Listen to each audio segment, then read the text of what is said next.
The Benjamin Dixon Show is only possible with listener support.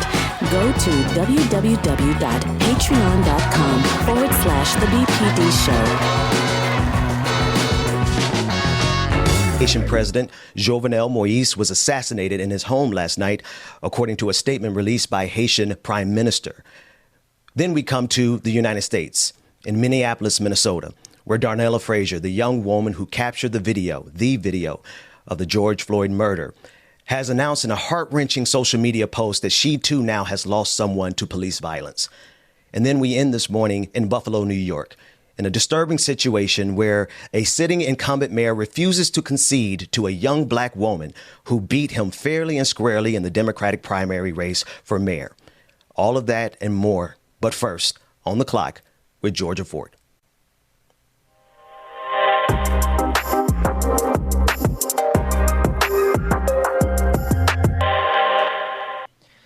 Many of you may remember Darnella Frazier for her compelling testimony during the George Floyd trial. And if you didn't tune in for that, you definitely saw the footage that she captured when George Floyd took his last breath. It reverberated around the world and is really what is responsible for the global response to George Floyd's murder. Darnella Frazier at the time was just a 17-year-old girl who was taking her 9-year-old cousin to the corner store when she saw Derek Chauvin with his knee on George Floyd's neck. And she had the wherewithal, some even calling her a citizen journalist, stopping and pulling out her phone and recording a video. It was 8 minutes and 46 seconds. During the trial, we learned that that incident actually took place for even longer, 9 minutes and 29 seconds, in fact. But it was the 8 minutes and 46 seconds she captured on her cell phone that made the world come out and stand up for George Floyd's humanity. And now that 17-year-old girl, she's a little bit older, but here in Minneapolis, we've learned that a high-speed chase by the Minneapolis Police Department, they were pursuing a robbery suspect, ended up crashing into an innocent bystander who happened to be her uncle. And so here she is, plagued with yet another loss, another traumatic incident at the hands of the Minneapolis Police Department. Ben, and I'm not sure if Carl Mack is here with us now, but I wanted to center this at the top of the day because, you know, what we're seeing in Minneapolis here, the epicenter of this global movement following the death of George Floyd, what we're seeing here, even this incident taking place on the 5th anniversary of Philando Castile being killed by police here in Minnesota. And so this issue, as much as we try to turn the other cheek and say, you know, maybe 2 or 3 bills that were passed on a state level is sufficient, we're continuing to see this issue of police negligence and lack of accountability come to the forefront, and not just in Minnesota. This is something that's happening across the nation. You know, this is the degrees of separation of trauma in this country is entirely too close now. For this young woman to have captured one of the most traumatic experiences that we collectively as Americans have experienced in having to watch those minutes, those 8 minutes, and then for her to turn around and then to suffer at the hands of this tragedy that is the result of yet police violence. Because as she stated in her post, why would they be doing this chase through a residential neighborhood? And it's just so traumatic being black in this country. It is so traumatic being black on this planet. But for this young sister to suffer this, and it's just too much at this point. And, you know, we're definitely sending our thoughts and prayers and condolences to her and her family, and strength and light her way. You know, and the other thing it makes me think about, Ben, do you recall Katanga Wright? She was the civil rights attorney that we had on a few weeks ago. And here she is 5 years later after Coach Pollard, the baseball coach in Georgia, was killed as an innocent bystander in a high-speed pursuit. She's been trying to pursue justice against the police department in Columbus, Georgia, for a similar situation. And so the question at hand here is, when you are pursuing a suspect At what time do you set aside the common safety of innocent bystanders in pursuit of one criminal? And in the case of the baseball coach, David Pollard, he was on his way. He had just left school. They had a baseball game that afternoon. He was going out to get chalk for the field. And he ends up getting struck by the vehicle that police were pursuing. And in that instance, that was an individual who had just stolen a vehicle. And so here in that case, you're talking about a used vehicle that's only worth just a few $1,000s. Yeah. And you're putting someone's life at risk. And so here in the case with Darnella Frazier, this is a woman who has endured gross trauma. Now having to relive that, you know, and seeing the harm that was perpetuated against George Floyd by a Minneapolis Police Department officer. And now MPD is responsible for claiming the life of her uncle. And for what? In pursuit of someone who robbed a few businesses. And I'm not trying to minimize the crime here at all. What I'm trying to do is value the life. And so why is it that our local police departments are continuously disregarding our lives? Continuously disregarding our lives. So now here we have another family who is grieving, and they're going to be seeking justice from the Minneapolis Police Department. You know, at some point, we really have to look at, it's not just about police accountability. There has to be some serious changes with the way that these officers are trained in to make decisions. Because if your first mind is to get the criminal and forget everybody else, we are living in a very, very dangerous society. Very, you know, and I think that's the crux of it. Georgia, I think that we need to understand that this country is violent, and violence begets violence. And the violence that we have externally is the violence that we're seeing internally. And I'm not trying to wax poetically or anything. Like, it's just a matter of fact. What we see America doing on the global stage is what we see reflected domestically. And we have a level of violence here that I think we become desensitized to. I mean, we spoke yesterday about the 150 lives that were taken over the weekend, over the 4th of July weekend, and we become numb to it. And I don't say that to insult us who have had to cope and compartmentalize. I say that because when you look at the trauma that America lays at the feet of Black people in this country, it's a lot. It's a lot. And I'm thinking of Sister Darnella Frazier particularly. Absolutely. You mentioned the 150 fatalities over the weekend. I want to bring in our guest, Dr. J, who's here with us to speak about gun violence this morning. Before we pivot, I want to zero in on this issue. It's easy to look at the large numbers and kind of disregard them, right? But when you understand the people who are behind those numbers, there was a 6-year-old girl. Her name is Anaya Allen.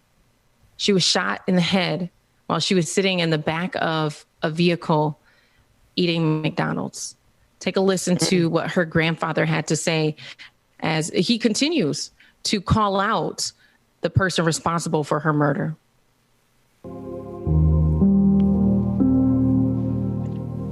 I got a whole new fight now, and I'm not going to stop. And it may cost me my life. It may cost me my life, and I'm ready for that. I'm prepared for that, and I told my family, but they know me, you know. And so I'm on the front line. I am there. I'm not going to stop until I drop or they take me, trying to. If they watch it, because I think anything I say or do now, those who shot the 3 children are watching.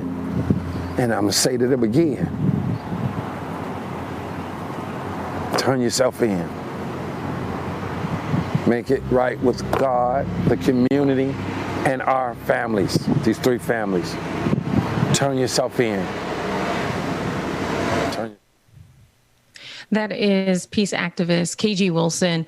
And you heard him there not only talk about his 6-year-old granddaughter, but you also heard him talk about 2 other children.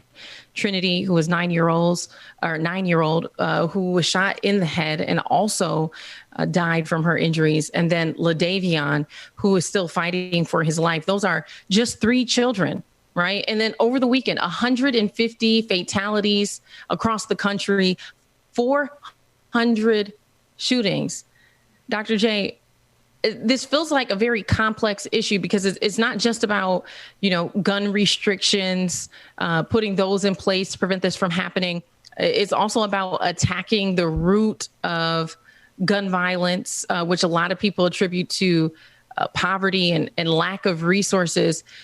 Do you have any ideas that can help us start to understand what types of preventative measures can we put in place to mitigate this level of violence from continuing to occur across the country?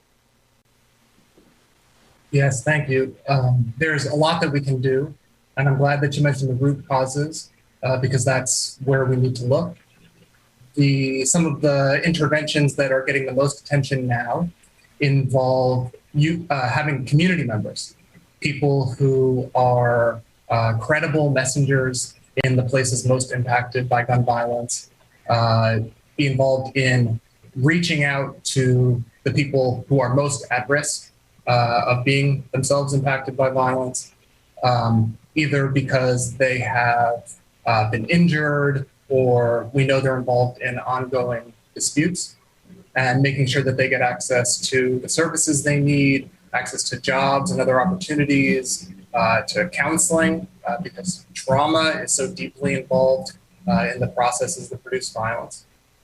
And also, sometimes those individuals can intervene to resolve disputes or at least sort of cool things down as things heat up.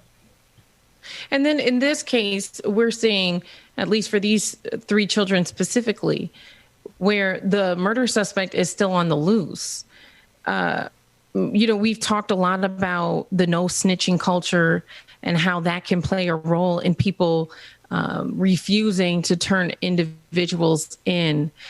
Is there anything that you can say to speak to the dire need that our community has for people who know something and someone knows something? Someone knows something about these 3 children. Someone knows something about those other 150 fatalities in the cases where the murder suspect is still on the loose. Is there anything that you can say to speak to that aspect of either the investigation or just the need for people to stop being complicit and speak up when they know something? Well, I think, as you say, this is quite a complex issue. And as you were saying earlier, there's a lot of reasons that we need to think deeply about the role of policing in community safety. So one argument in this space is if police departments were less involved in some of the activities that you described earlier, the proactive sort of making contact with people on the street, which we know disproportionately affects youth of color, especially Black youth, has mental and physical health effects, that police could be then more focused on investigating incidents of violence, and that it might contribute to better community trust. But that is a very complicated issue, and it's something that I think it's not fair just to put on impacted community members to improve trust and relations with police departments. It needs to go both ways. Absolutely.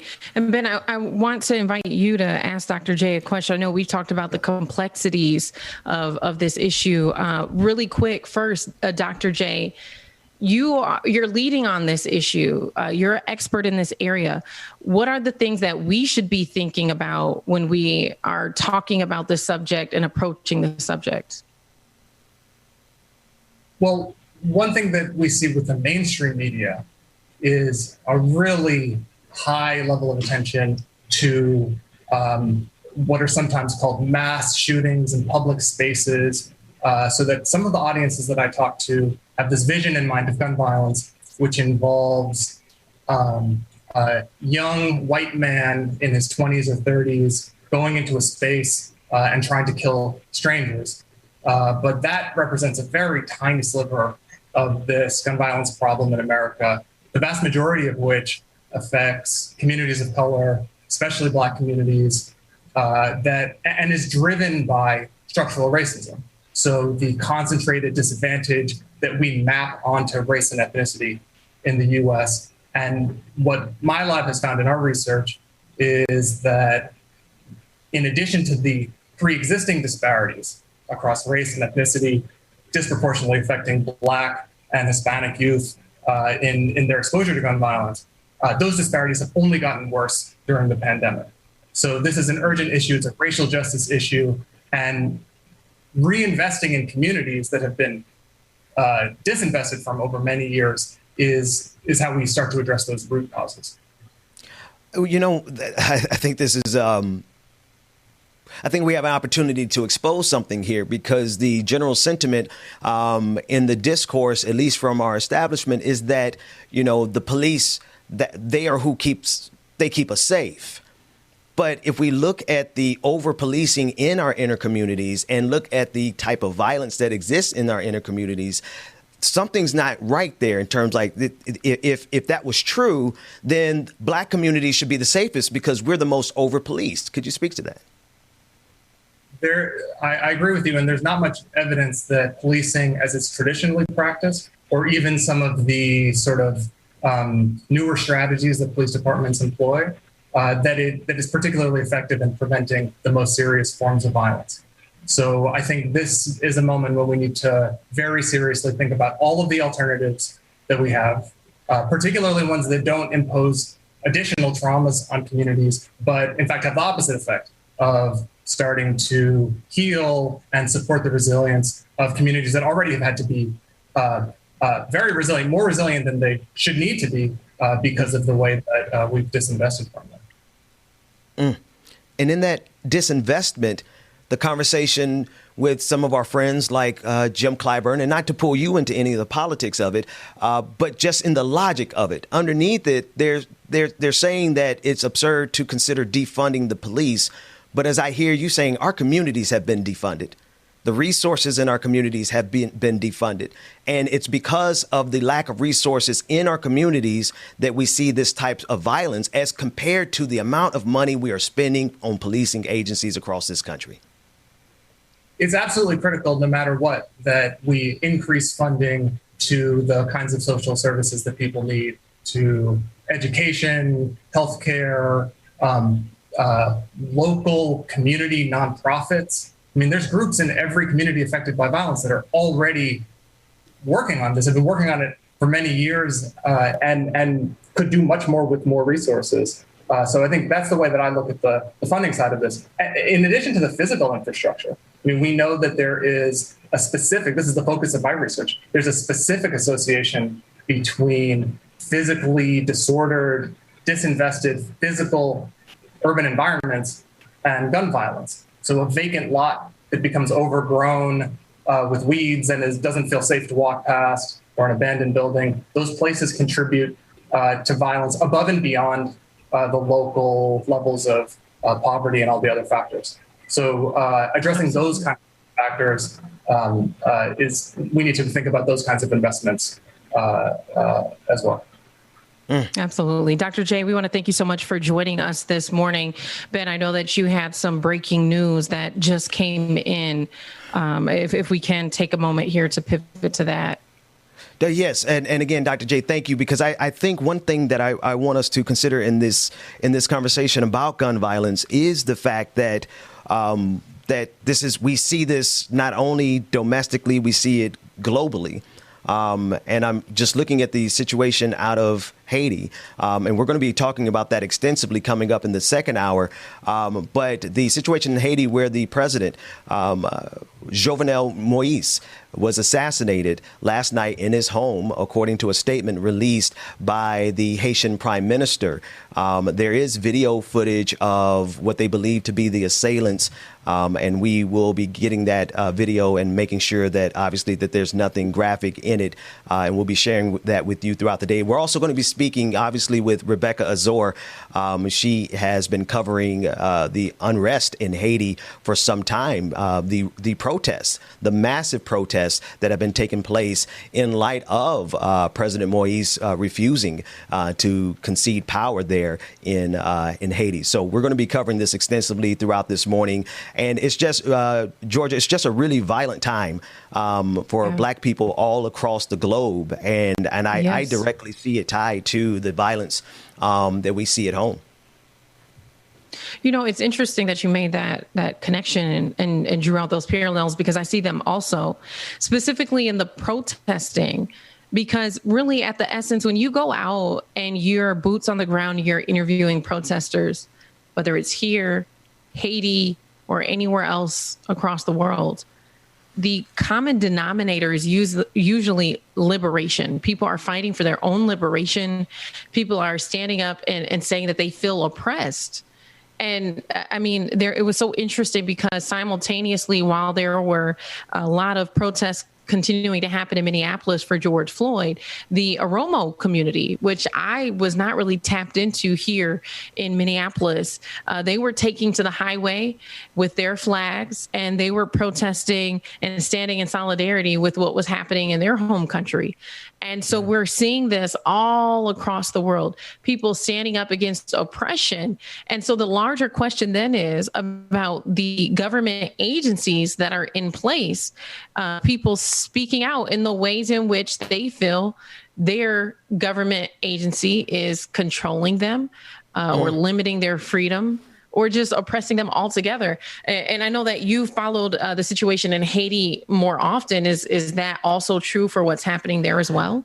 One of the details that I know that we're going to go into is that the assassins announced themselves as DEA. In that, it gives the impression that this was a US-backed assassination. But the irony of it is that Moise was backed by the United States. And this was the point of contention that Sister Rebecca Azor, she's been pointing out that for some time in our coverage here, because it is America's influence there that is problematic to begin with. And so a lot of the unrest that we see not only in Haiti, but across the globe is quite literally because of the U.S. position in that nation. And oftentimes those local governments, for whatever reason, plenty of reasons that we can outline in an entire episode about the connection between seated power in a local government and imperial power. I mean, there are volumes of books that are written about this, but absolutely the case. The people of Haiti, they've been protesting Jovenel Moise for some time now. And so I think that conversation is going to be, we're going to dig into it a lot more when Sister Azor gets on. But it is definitely reflective of American foreign policy and intervention, and not from the way the video tried to describe, though. And I think that's the interesting thing. As the assassins announced themselves to be the Drug Enforcement Agency, everyone rejects that notion pretty roundly, if for no other reason than Moise was a U.S.-backed president. Well, I really look forward to hearing more from Rebecca Azor. Benjamin Dixon, thank you so much. For those of you watching, you know that these issues are very critical, not just city by city, but across the nation. And now we're seeing even the interconnectedness across the world. So we could go deeper, but we are on the clock this morning. So make sure you guys stick around for more on The Benjamin Dixon Show.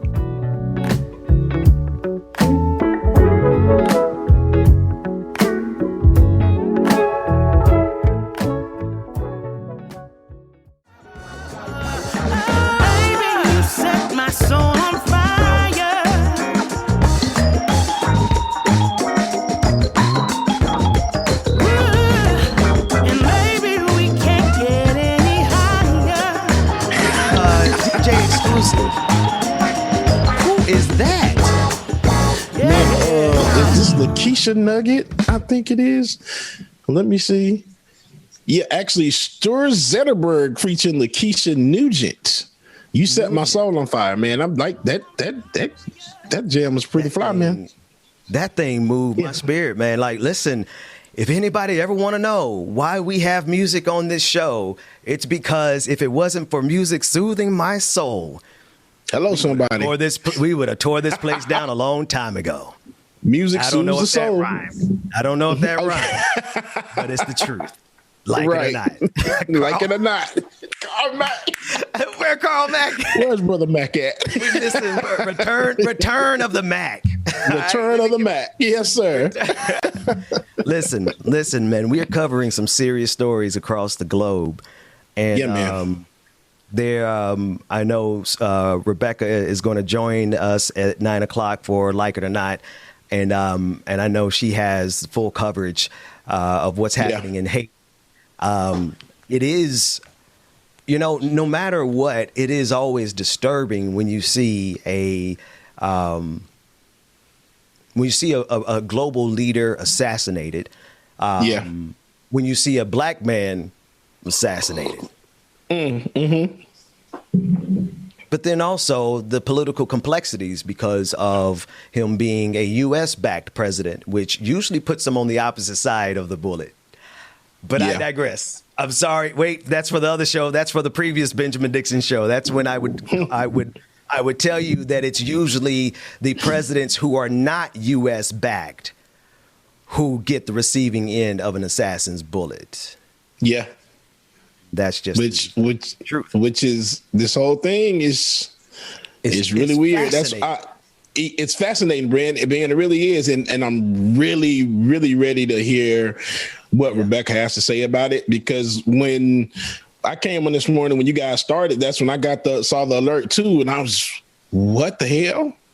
So I'm really interested to find out more and see what's going on, because it all seems real suspect.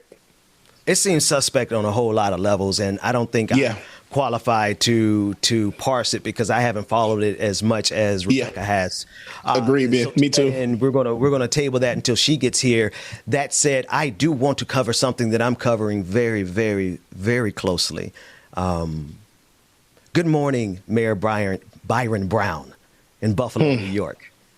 We just want to say good morning from black men all across the country. Mayor Byron Brown is the incumbent Democratic mayor in the city of Buffalo, New York, who lost in a primary to a young sister by the name of India Walton.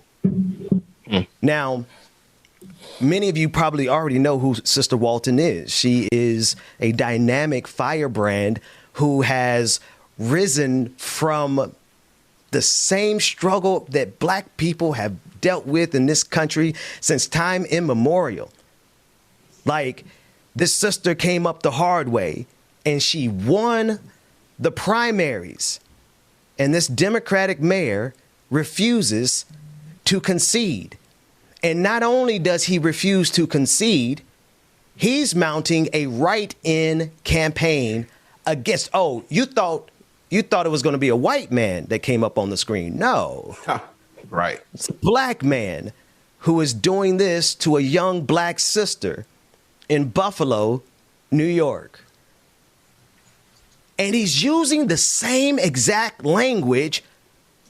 Matter of fact, I want us to play this clip and listen to how he describes this sister. It kind of reminds me of a dude from Queens who still can't concede his race that he lost in 2020. Let's take a listen to this clip. And I can tell you that every time she talks about defunding police, which will make our community less safe, which will make our home values go down, which will make our children less safe, that is more time that people are calling us, showing their support for our candidacy. So I hope she continues. So what do you have to say about what he said there? I have never said defund the police, and I'm not sure what it is that he's getting at. What I have said is that our police budget is as high as it's ever been, and crime is still up. And we know that the way to That's the sister responding. This man has been attacking her this way the entire time. But this next clip, this is the one where he describes this young sister who beat him. Fair and square, Mayor Brown. He describes her as unqualified. He describes her as a radical socialist. And that is the language that is precisely the language of Donald Trump. Take a listen in. We are going on to the general election as a candidate for mayor, and what people have been saying is write down Byron Brown. You know, we know the difference between socialism and democracy. We are going to fight for democracy in the city of Buffalo. The voters have said that they don't want an unqualified, inexperienced, radical socialists trying to learn on the job on the backs of the residents of this community. We will not let it happen. I am a democratic socialist. The first word in that is Democrat. I love that, sister. Go, Yeah. James, come back on the screen with me. I just want to talk about it without losing my mind on this one, bro. Can I say something real quick that I just saw in that his speech? I don't know if you saw his background. Did you see the background? I want everybody to look at that. Look at that age demographic there.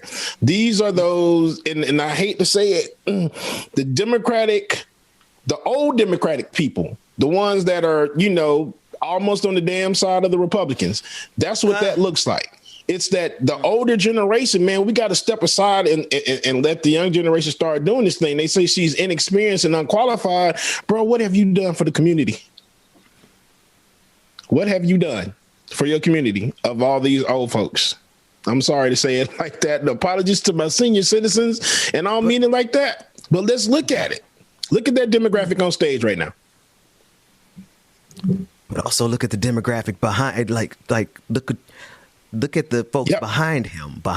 Exactly. Go back to the left and the right. Mm-hmm. Yeah, go back a little bit to where now see you can't see you see oh look, there's one good white man they're supporting. Look at that. That's the good white guy. And then they're gonna pan out.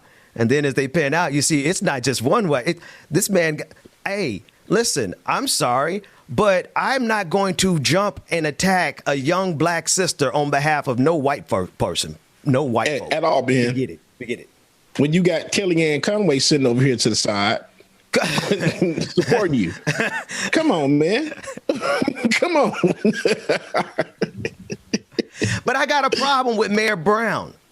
Yeah. I got a serious problem because this young dynamic sister beat you, fam.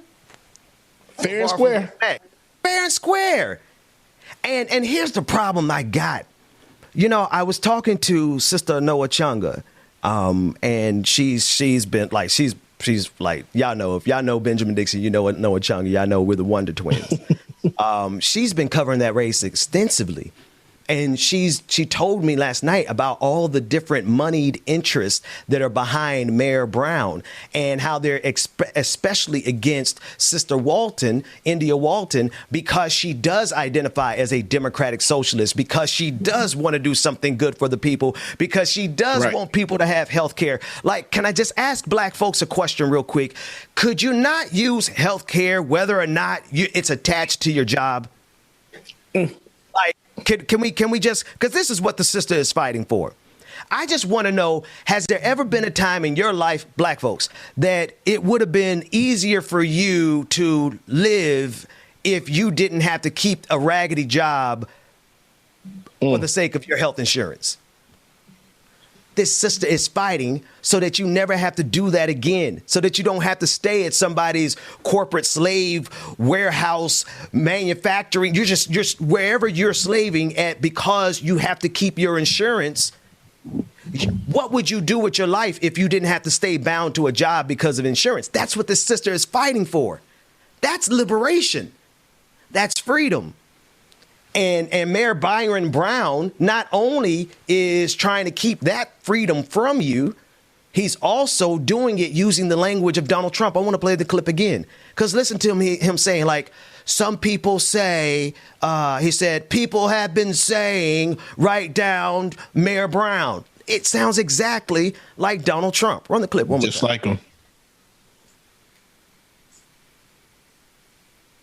We are going on to the general election as a candidate for mayor, and what people have been saying is write down Byron Brown. You know, we know the difference between socialism and democracy. We are going to fight for democracy in the city of Buffalo. Okay. The voters have said that they don't want an... What? Flag on the play. Flag on the play. Now, I know y'all are like, Ben, you be getting so wordy and academic and all this kind of stuff. I'm sorry, y'all. I actually took time to study this stuff. Preach, brother. I've got my I got my bachelor's in economics, but that's, and I got my master's in political science and international relations, and I'm all but dissertation in, y'all know how that all but dissertation stage is. Y'all know that thing can last for 10 years. But I know my stuff. And brother, the way you said that you know the difference between socialism and capital and democracy, socialism and democracy. Oh, wait, I transformed. I turned into the Matrix.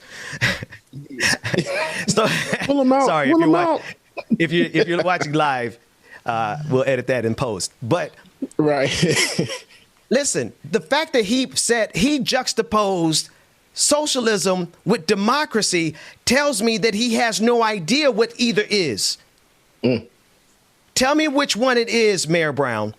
Do you believe that socialism is a governing principle, or do you believe it to be an economic principle? What do you view democracy to be? Do you view democracy to be an economic paradigm or a governing philosophy? Because you just conflated two things that do not match.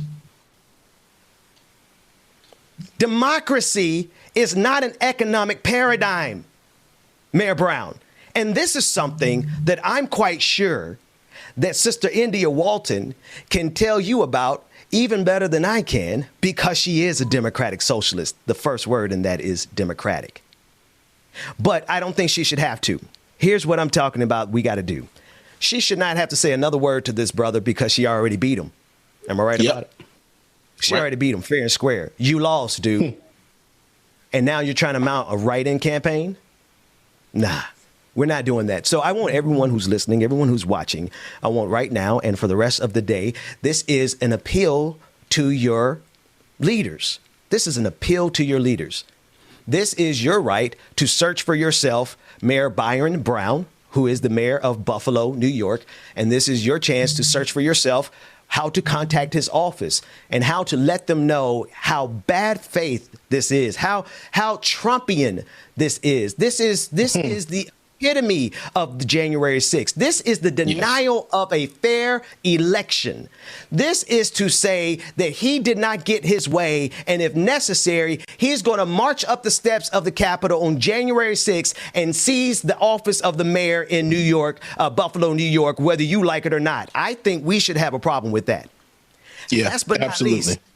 Last but not least, black men, we sure as hell better have a problem with this brother doing this to a young black sister who is blazing on the stage.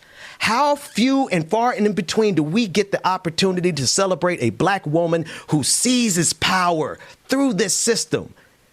And to have a black man jump in there and try to snatch it from her. The devil is a liar. It's that old crab in the bucket mentality. Hate to say it, but it exists.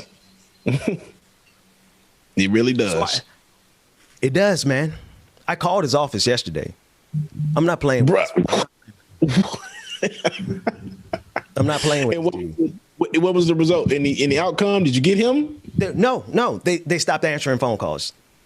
We did a thread on Twitter. We did a thread on Twitter, and and Mayor Brown, let me reassure you, it went semi-viral. It hasn't gone viral yet. I don't know why I'm taking this so personally, but I think I'm taking it personally because my daughter wants to run for mayor. Nice. So anyway, y'all call to action. Go to that post, Ben. Make sure you retweet that so we can retweet that. Everybody call to action. Yep. Y'all know what to do. Let's make it go viral, man. Yeah. Really, at this point, there should be no reason that we're trying to block our own. And that's what really kills me and irks my soul is that this man goes up there, and I hate to say it, and I wish my mom could get on and talk about it because I know she knows. But how would you try to just stop the sister and just basically saying, y'all just sound like Trump supporters, white supremacists, exactly. Saying that Biden didn't win, we're going to go in office, we're going to pull him out. That's basically the same thing that you're saying about this sister. And you sound dumb yourself up here on this stage and don't have any other facts. We know the difference between socialism and democracy. Well, no, you don't, because if you did, you would say, we know the difference between socialism and capitalism. Mm-hmm. Or maybe you do know that that's the true equivalence, but because you don't want to let people know that you're not really there serving the people, you're there serving capitalism. You can't say the truth, but you know who can? India Walton can. Yep. And you know what else? He just doesn't want to mess up his money. That's all that is. She already beat you. Already beat you. Hashtag stand down Mayor Brown. Hashtag stand down Mayor Brown. I don't care how small my platform is. We're not going to stop till this brother is out of this race. There will be no write-in campaign. Like it or not. Agreed. James, I'm going to let you get it here, Doc. I'm going to go grab me some coffee and some tea. When we come back, we're going to handle the situation that's in Haiti. Get a whole 8-minute set, dude. Do what you got, because I got to step away from this one, man. Because when I think about my daughter, my daughter said she wanted to be Keisha Lance Bottoms. And then to have some old stepping boy, get me off this camera. Let's go. Let's go to break. That's another discussion, Ben. You remember what we talked about the other day? That round table? Yes, sir. That's what those discussions at that round table, Ben. Let's talk about it. Yes. Yeah, definitely. Y'all make sure y'all stay tuned, man. More coming up next, y'all. Rebecca will be joining the conversation, and we're going to get some Haiti talked about, y'all. Let's get it. Hashtag stand down Byron Brown. Be good friends. We could be good friends, yeah. We could be good friends. Welcome back. I want to extend the conversation on our sister from Buffalo, New York, India Walton, and I want to bring in a friend of the show. She's a channel contributor, public defender, and all around dope sister, Sister Olay. Thank you for joining us this morning. How are you? Oh, it is always a pleasure. I touched you on this story out of Buffalo, New York, and it just rubs me the wrong.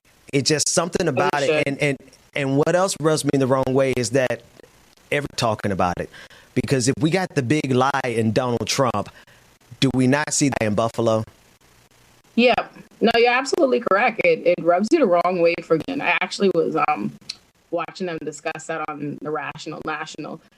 Ridiculous. It's just ridiculous on so many levels. So India Walton won the primary. Obviously, Buffalo is a very blue place, so she's going to be mayor, right? Now here's Mayor already been mayor 4 times. He's running for a 5th time. You've lost the people for you. So that should be the end of it. I don't know why the media is engaging him and pretty anything he's doing is making sense, but here he is launching a write-in campaign against this woman's desire to help the city of Buffalo, and he isn't even paying. She's not. He gets out there and he paints her like, oh, this radical socialist.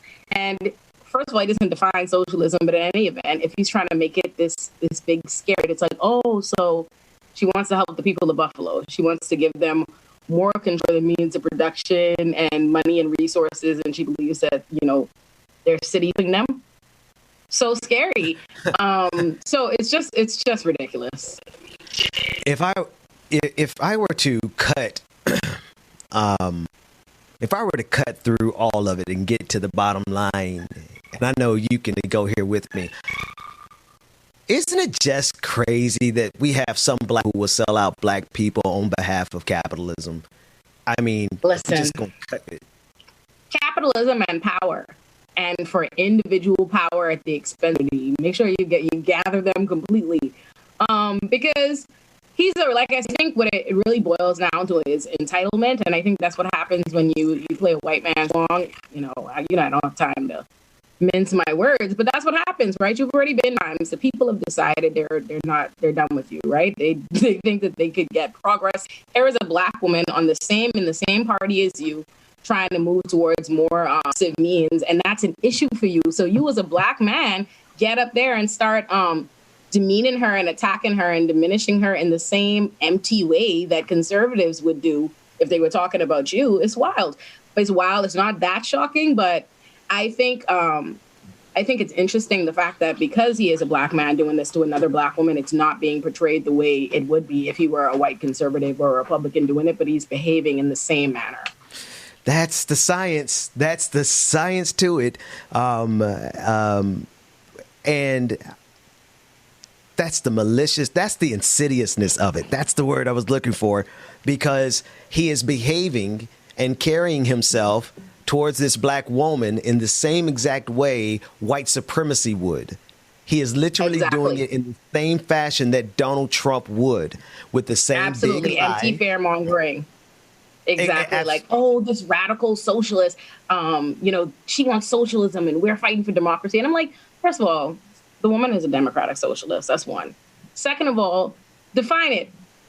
Let us know what the huge problem is with that. Because all you're saying, he keeps calling her a radical socialist. I'm like, the woman's platform is she wants police officers not to be responding to mental health things. She doesn't believe police officers should be responding to traffic issues. She thinks that they should be putting the money into the community and helping people. She thinks that they should be getting more training. She wants more money put into education. She wants civilian oversight of the police. The woman has a platform, actual substantive things that the people of Buffalo decided that they want to see too. But instead, he's not going to talk about that. He's just going to get up on the screen and holler. And if it weren't who he was, we would be talking about it in an entirely different way. And I also think that's irresponsible on the media's part. I think the fact that they're engaging him as though this is real or something to be taken seriously is just as dangerous as the foolishness we see on the right, because they're like, oh, I've seen several news coverages going, it's going to come down to it's between Mayor Brown and Indy Walton. No. We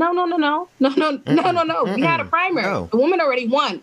That's done. Yes. That's done. There's no come down to nothing. This is just a man on a tirade because for whatever reason, he's convinced himself that he is the all-powerful permanent mayor of Buffalo. It's confusing to me. I'm like, what exactly is the issue? You've been given more than enough opportunity. So, unreal. Period. It's unreal. Period. Like, so this is the thing. This is the rub. Like, no, we're not going to allow these institutions to use this black man to harm this black woman who's fighting on behalf of the liberation of all people, especially and including black people. We're not going to let y'all play the game that you normally play here, because what they normally play here is silence. You're not going to hear anybody like Jim Clyburn come in and tell this guy to stand down. You're not going to hear anyone in the mainstream media talk about how this is truly Buffalo's own big lie. No, you know why? Because the systems are so used to doing this to black people, and they've mastered the art of using black people to do this to black people. And this is what Mayor Byron Brown is doing. They love talking points. They love all of their same problematic talking points when it comes out of our mouth, because then it becomes like, Derek Bell talks about this, like rules of racial standing, right? Like something when black people act against the interests of the black community, white people will take that one black person to legitimize this obviously problematic position that doesn't benefit us as a community to pretend like it's legitimate. And that's what's happening here. This man is just going out, recycling regular Republican, conservative, problematic talking points that are based in white supremacy, directing it at this black woman, and here is, white media covering it as though it's legitimate and it's fair and not acknowledging that angle of it because they get away with it because the man is black was doing it, which is a shame. And I think that's why it's incumbent upon us as black people and in our community to hold him responsible and to make sure to call him out on that, because it's ridiculous. Absolutely. There's no need for it. He needs to concede, go sit down somewhere, retire, go enjoy your time. You done been mayor. Yeah. Yeah. And that's what we're calling on. We're calling on Mayor Brown to stand down. Hashtag stand down Mayor Brown. Because I think he, no, it is up to the black community, because we can't depend on white folks to handle this one for us. We got to handle this one in house. Mayor Brown, Exactly. the black delegation would like to have a word with you. Stand down Mayor Brown. Or we can change it to sat down if we need to. Hashtag sat down, Mayor Brown. Whatever he needs to hear. Whatever language you need it in, we can speak it, brother. Right. I'm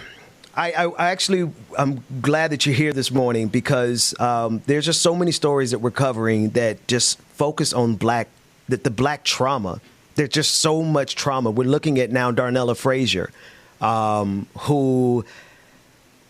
who captured the video of George Floyd being murdered by police officers. And she now has lost her uncle to police violence in the form of a police chase through a residential neighborhood, slamming into a man, killing him. And that man turned out to be Darnella Frazier's uncle. So now she has trauma on top of trauma compounding in her life. What is it that it's just so frequent? The trauma for black people in this country is so frequent that the degree of separation is now one. Because it's a cycle. It's a cycle and it's routine. And I think that's something we don't talk about enough, right? In my job, I always talk about the way the criminal system and all these tragedies that happen in the black community. We have to recognize that it affects the entire community. And it's not just one time thing. It's not like you go through a traumatic event and then that's the end of it. That's just something for you to rebuild, right? Trauma just continues rolling into other issues and what happens, and that affects everybody, right? So this happened to this woman. She had to witness what happened to George Floyd, right? And that's already something for her to reckon with and deal with. Now she lives in that community and has to deal with however the police receive that, how they treat her, being known. Her family has to deal with that. Now it's her uncle. It's continuous. And I think, I don't know, alas, I don't know how we reconcile and how we get past these things. I think it's more so that we have to get through it, and we need to figure out ways to support each other more and recognize that it's a daily battle, right? This isn't something that we blink our eyes and it's gone. It's not a moment. This is something that the entire community is dealing with, has been dealing with, and, is probably going to be dealing with for the rest, at least my life, for sure. So we have to start figuring out systems and ways that we support one another. There has to be something more, and I think things like, I know they gave Darnella Frazier the prize, which Pulitzer. Yeah.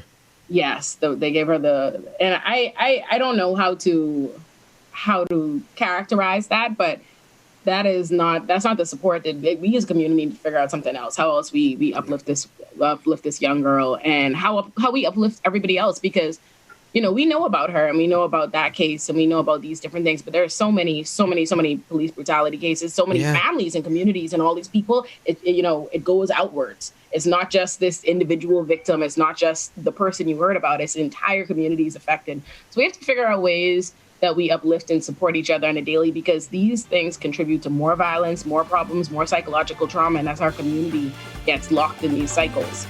But it's hard, it's rough.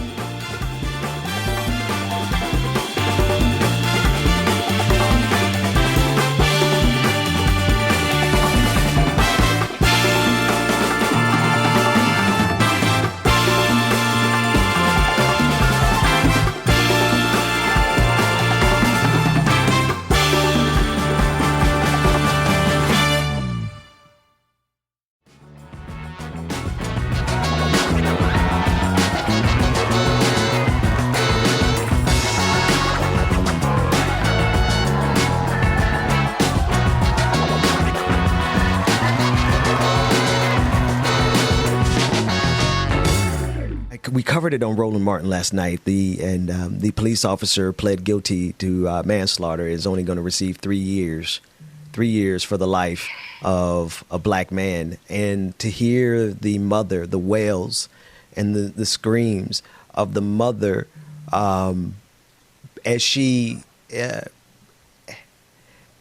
her soul ripped apart, stating how now she has to live. She had to live without her mother.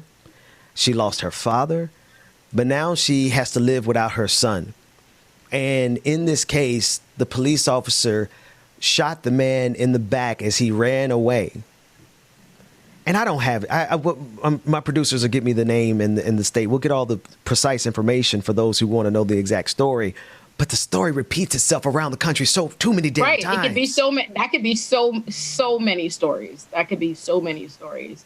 It's just America's legal system just does not care about what the truth is and what justice is and what is fair. And that's just the honest truth. I wish I could say something else, but that is the truth, right? Because legally speaking, running away from the police, the Supreme Court has decided this, running away from the police is not even indicia of guilt, right? Legally, in terms of, how the court is supposed to analyze that, that's not even grounds for you to justify, proceeding after somebody or, evidence of their guilt. But somehow every day in this country, police are able to shoot Black people in the back. Shoot us, kill us. There's never been a more clear someone is not a threat to you. They are running away from you. Like legally, you should even half the time the things that they're chasing these Black people for what? Just last night I put up a case on, I do that daily thread, and they shot the man. They were like, oh, he's not complying. He was running away, about them trying to pull him over for expired tags. What? Why is that? Why does that matter? The things that they murder people for, and to me, that just exemplifies that these are just flexes of power. That's all it is. It's just the ability to show that you can dominate a people and you can exercise this control over them, and no one can stop you because there's no other reason. Why are you chasing somebody down about things that aren't even crimes, traffic infractions, misdemeanors, things that you wouldn't be able to prosecute? You couldn't put them in jail for that. You know what I mean? You couldn't even beat that case. Like, it makes no sense. But yet you are murdering someone for it. That makes no sense. And in no other context would we allow it. But we allow it with police, and we allow the system to go on where they can continue doing it constantly. And it's ridiculous. It is absolutely ridiculous. It blows my mind about this country every day. This is the story. And I'm reading from NBCnews.com. The grieving mother of a Black man killed by a white police officer during a 2018 shooting that was captured on video told him Friday he better watch his back in jail, prompting chaos in a Tennessee courtroom where the ex-officer pleaded guilty to voluntary manslaughter. And this is the mother of the victim speaking. She said, I hate you. I don't accept your apology. Vicky Hambrick screamed at Andrew Delk, a former officer with the Metropolitan Nashville Police. You better watch your back in jail. So Hambrick is the mother of Daniel Hambrick, and it's just another brother. And we don't have the video, but I don't want to play the video because I don't want to hear that mother screams again. I'm tired of America. I love that she said she hates them, because too often Black people are expected to be so much more forgiving, so much more benevolent, so much more kind-hearted than everybody else. We're the only people who are supposed to deal with trauma and abuse every single day in the country, and we're supposed to say, it's okay.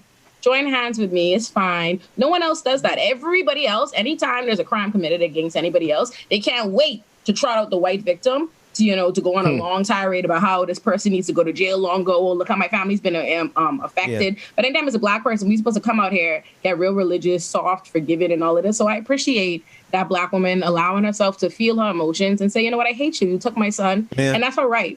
That's absolutely her right. And I'm glad she did it. They've been trying to get my attention. Let me bring Rebecca in, Rebecca Zor in the conversation. My fault, y'all. Rebecca.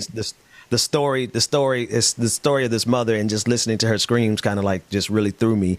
And that's why I'm not interested in playing that clip on this episode. But good morning, Rebecca. It's a wild morning for everybody. Good morning, Ole. I was letting y'all just go Rebecca. ahead. I'm like, yo, we back here. Hi, hey, we here. But good morning. The topic that you guys were discussing was is definitely one that is very important.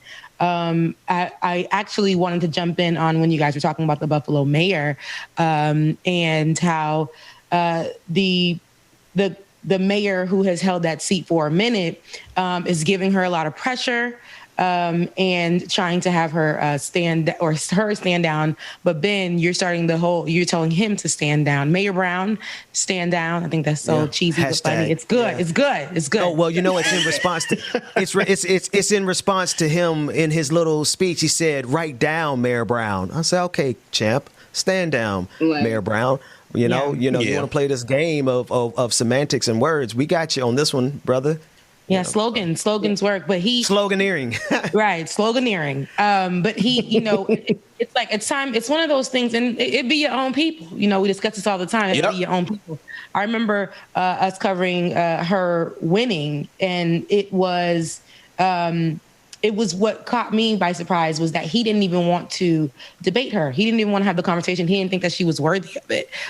He thought that he was going to get this seat once again. Like it's something promised to him. But when he lost it, now he's looking for every option to break her down. And that to me is ridiculous. Move out the way so that somebody else can do what needs to be done, so that we can see what it would look like to have the first Black woman in that space. So I don't know why he's in her way. But she's a socialist. It should be like power.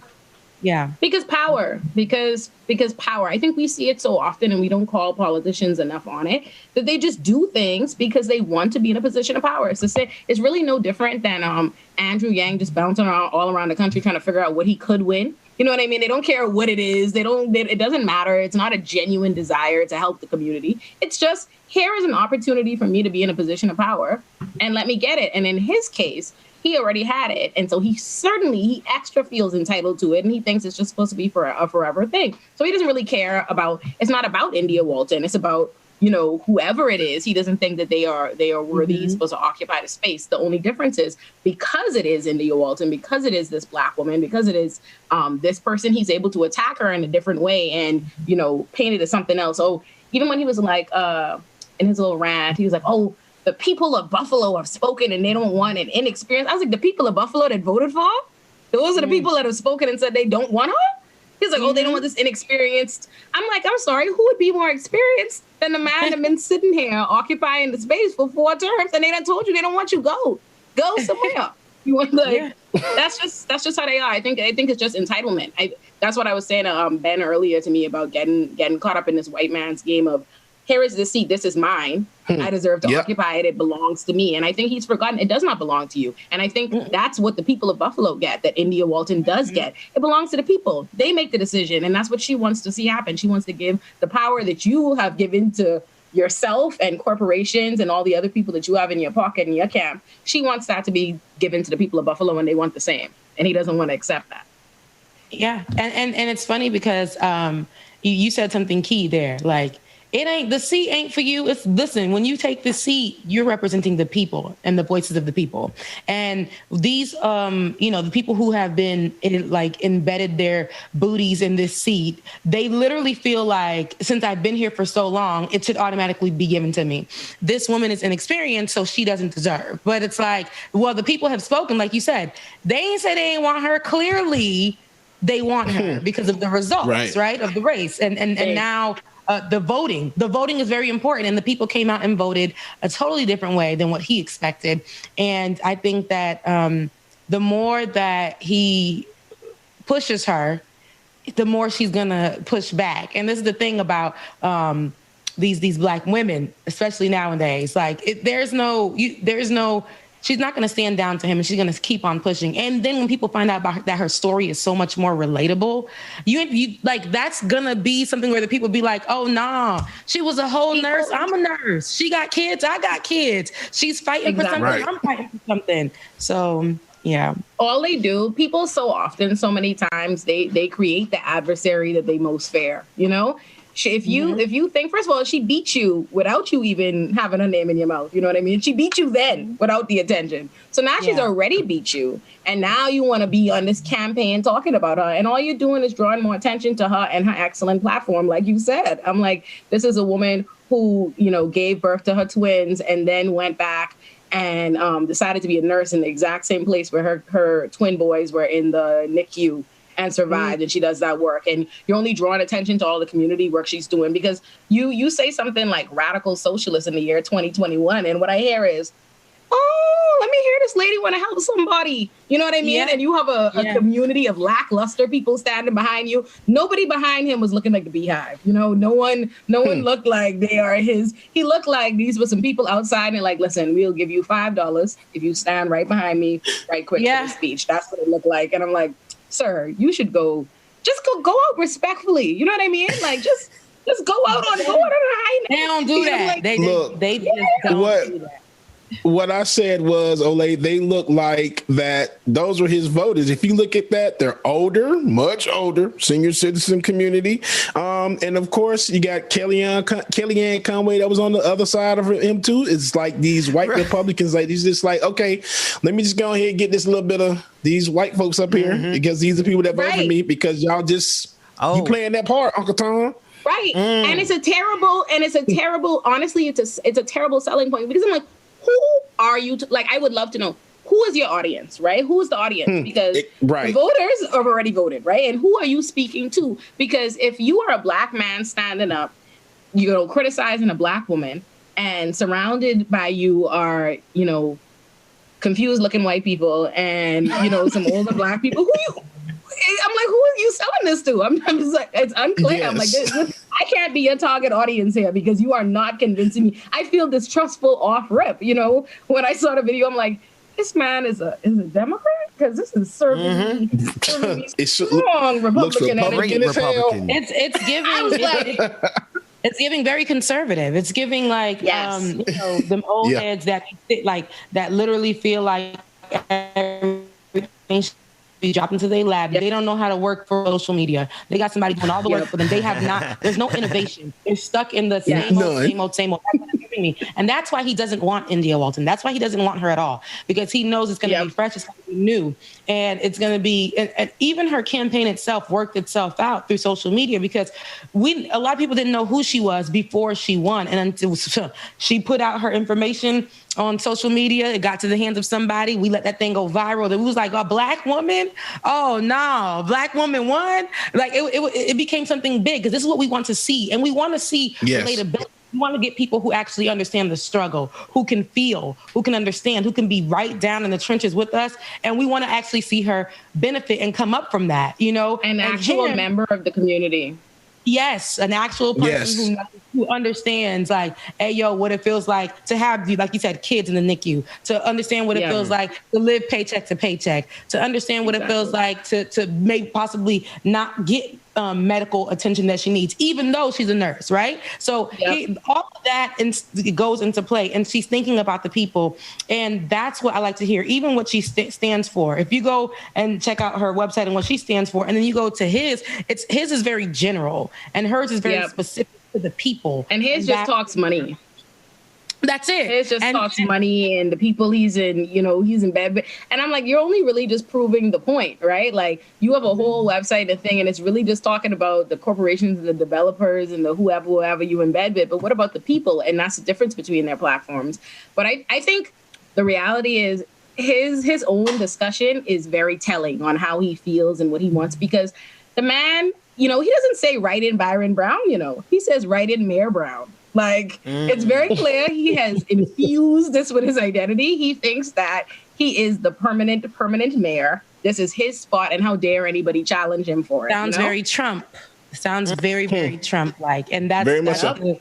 That and that whole sickness, like I said, it's embedded into these people, especially the white men. But then, there's levels to this. The Black woman is at the bottom. So the respect that she's going to get is going to be like literally at the bottom of the totem pole. That Black man believes that he deserves. He's not going to look at, oh my goodness, I'm going to pass the baton to another Black person. Not only that, a Black woman who will be the first. He's not interested in that. There are a lot of people that are like that. I've experienced that. I feel like from college and up, there's always an opportunity. I feel like, I don't know if y'all can hear that, but those are my cats being terrorists. But they're the worst in the background. I'm like, Lord, there's always an opportunity where you have to navigate white spaces, right? And you can make a determination like, how do I get in? Where can I fit in? And do I do for me or do I do for what's best for the community? And I think a lot of times you see people like this, like he's figured out he's a Democrat. He's on the side of, the he's figured out how to navigate this space to make it work for him. And he's decided, okay, it's okay for me to thrive. I'm the one Black person that I'm fine with thriving in this spot. I should occupy these positions of power. But he doesn't have the same interest in bringing anybody else up, you know? So he's not in that game. He has no interest in passing the baton because that's not what he signed up for, what he agreed on. What he agreed to do was find a space for himself and to hold on to it with all he's got. And that's what he's trying to do. He doesn't care what she's trying to do. He doesn't care what the community has decided because it's not about them. It's about, I, Mayor Brown, have decided I'm mayor. And I'm going to keep being mayor. I didn't agree to y'all deciding to vote for this woman. And like, he's probably, I wish I could be a fly on the wall to see his shock when he lost. Like, because you got to be majorly, think about it, to refuse to debate a woman and then lose. And then get up, refuse to concede and say, you know what? I'm going to do a write-in campaign. That's a deep, deep, deep level of entitlement, shock, denial. And I wish I could have been in the house. Like, you knew he threw a tantrum, right? You know he threw over a table. He couldn't believe it. Yes, yes, he did. Listen, Rebecca, you said how Black women are at the bottom of the totem. I'm thinking of Kanye West on that line, but I digress. More importantly, I'm thinking of Malcolm X there when he said the most disrespected person on this planet is a Black woman. And I promise you, that's the righteous indignation that I think Black America needs to speak to Mayor Byron Brown, who has decided that he thinks the thing to do is to, instead of lifting up our young sister and showing her how she can succeed, this brother want to stop her from getting in the door. It would be better if he came up there and said, "Oh, she's not really a socialist. That's just talk." But he can't even say that. So what he's saying is, the woman is who she says she is, and we like it. Sister Ole, thank you so much for coming and sharing and just helping us speak truth to power on this issue.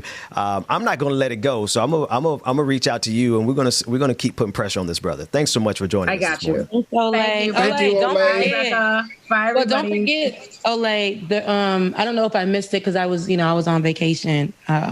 But the information that you wanted to give us or share with us about the work that you're doing in the community with these cases and things like that, we would love to cover that as well. So I got you. I'm gonna email Ben y'all right now. Bye, everybody. Okay. Awesome. All right, bye, girl. Have a good one. Bye. Hey, Jane.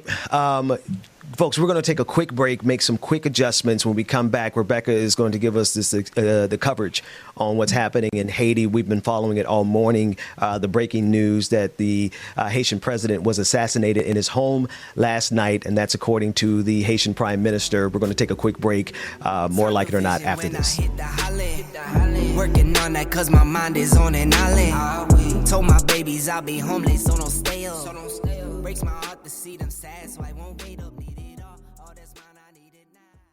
Again, everyone, if you just joined, we're going to get some of these super chats and everything read off and also get in our patrons covered real quick. New patrons for yesterday.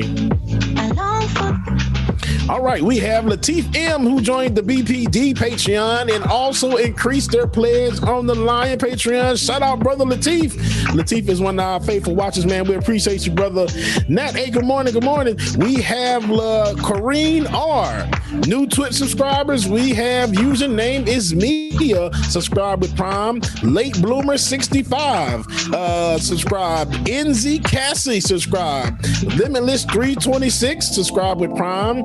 And Sammy Lynn, the Kind Dragon, gifted subscriptions to Afro Puff and OG_Landshark. So thank y'all so much. We appreciate it. And if you haven't already, make sure that you go join yourself. Patreon.com/like it or not. Patreon.com/like it or not. Now let's see. Jam Tuned on Twitch says exactly, and the reason they think they can get away with this is because so many have. Let us not forget that this is Turtle Island, stolen land built by stolen people into what we now call America with 3 Ks. Hello, somebody. Tracy Jones, shout out to you. 50 stars sent, and then that's it. Everything else we have already read today. So yeah, we appreciate you. Like I said, make sure that y'all hit that like button, follow, subscribe, all of that good stuff. You know, when like it or not, and the Benjamin Dixon Show is going down. Young, reckless, gold in my soul, got the same on my necklace.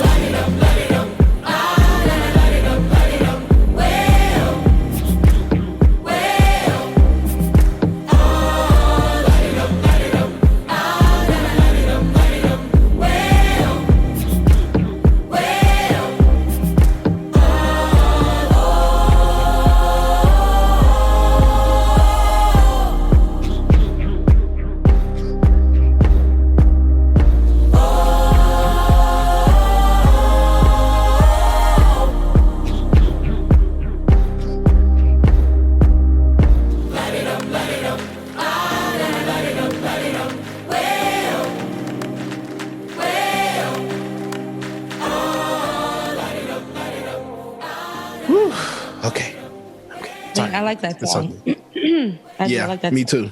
One thing I can say I don't like are these gray boxes. They're giving 1998 back on those small Apple computers. Back in remember when we used to have those in the elementary and the little games that had three games.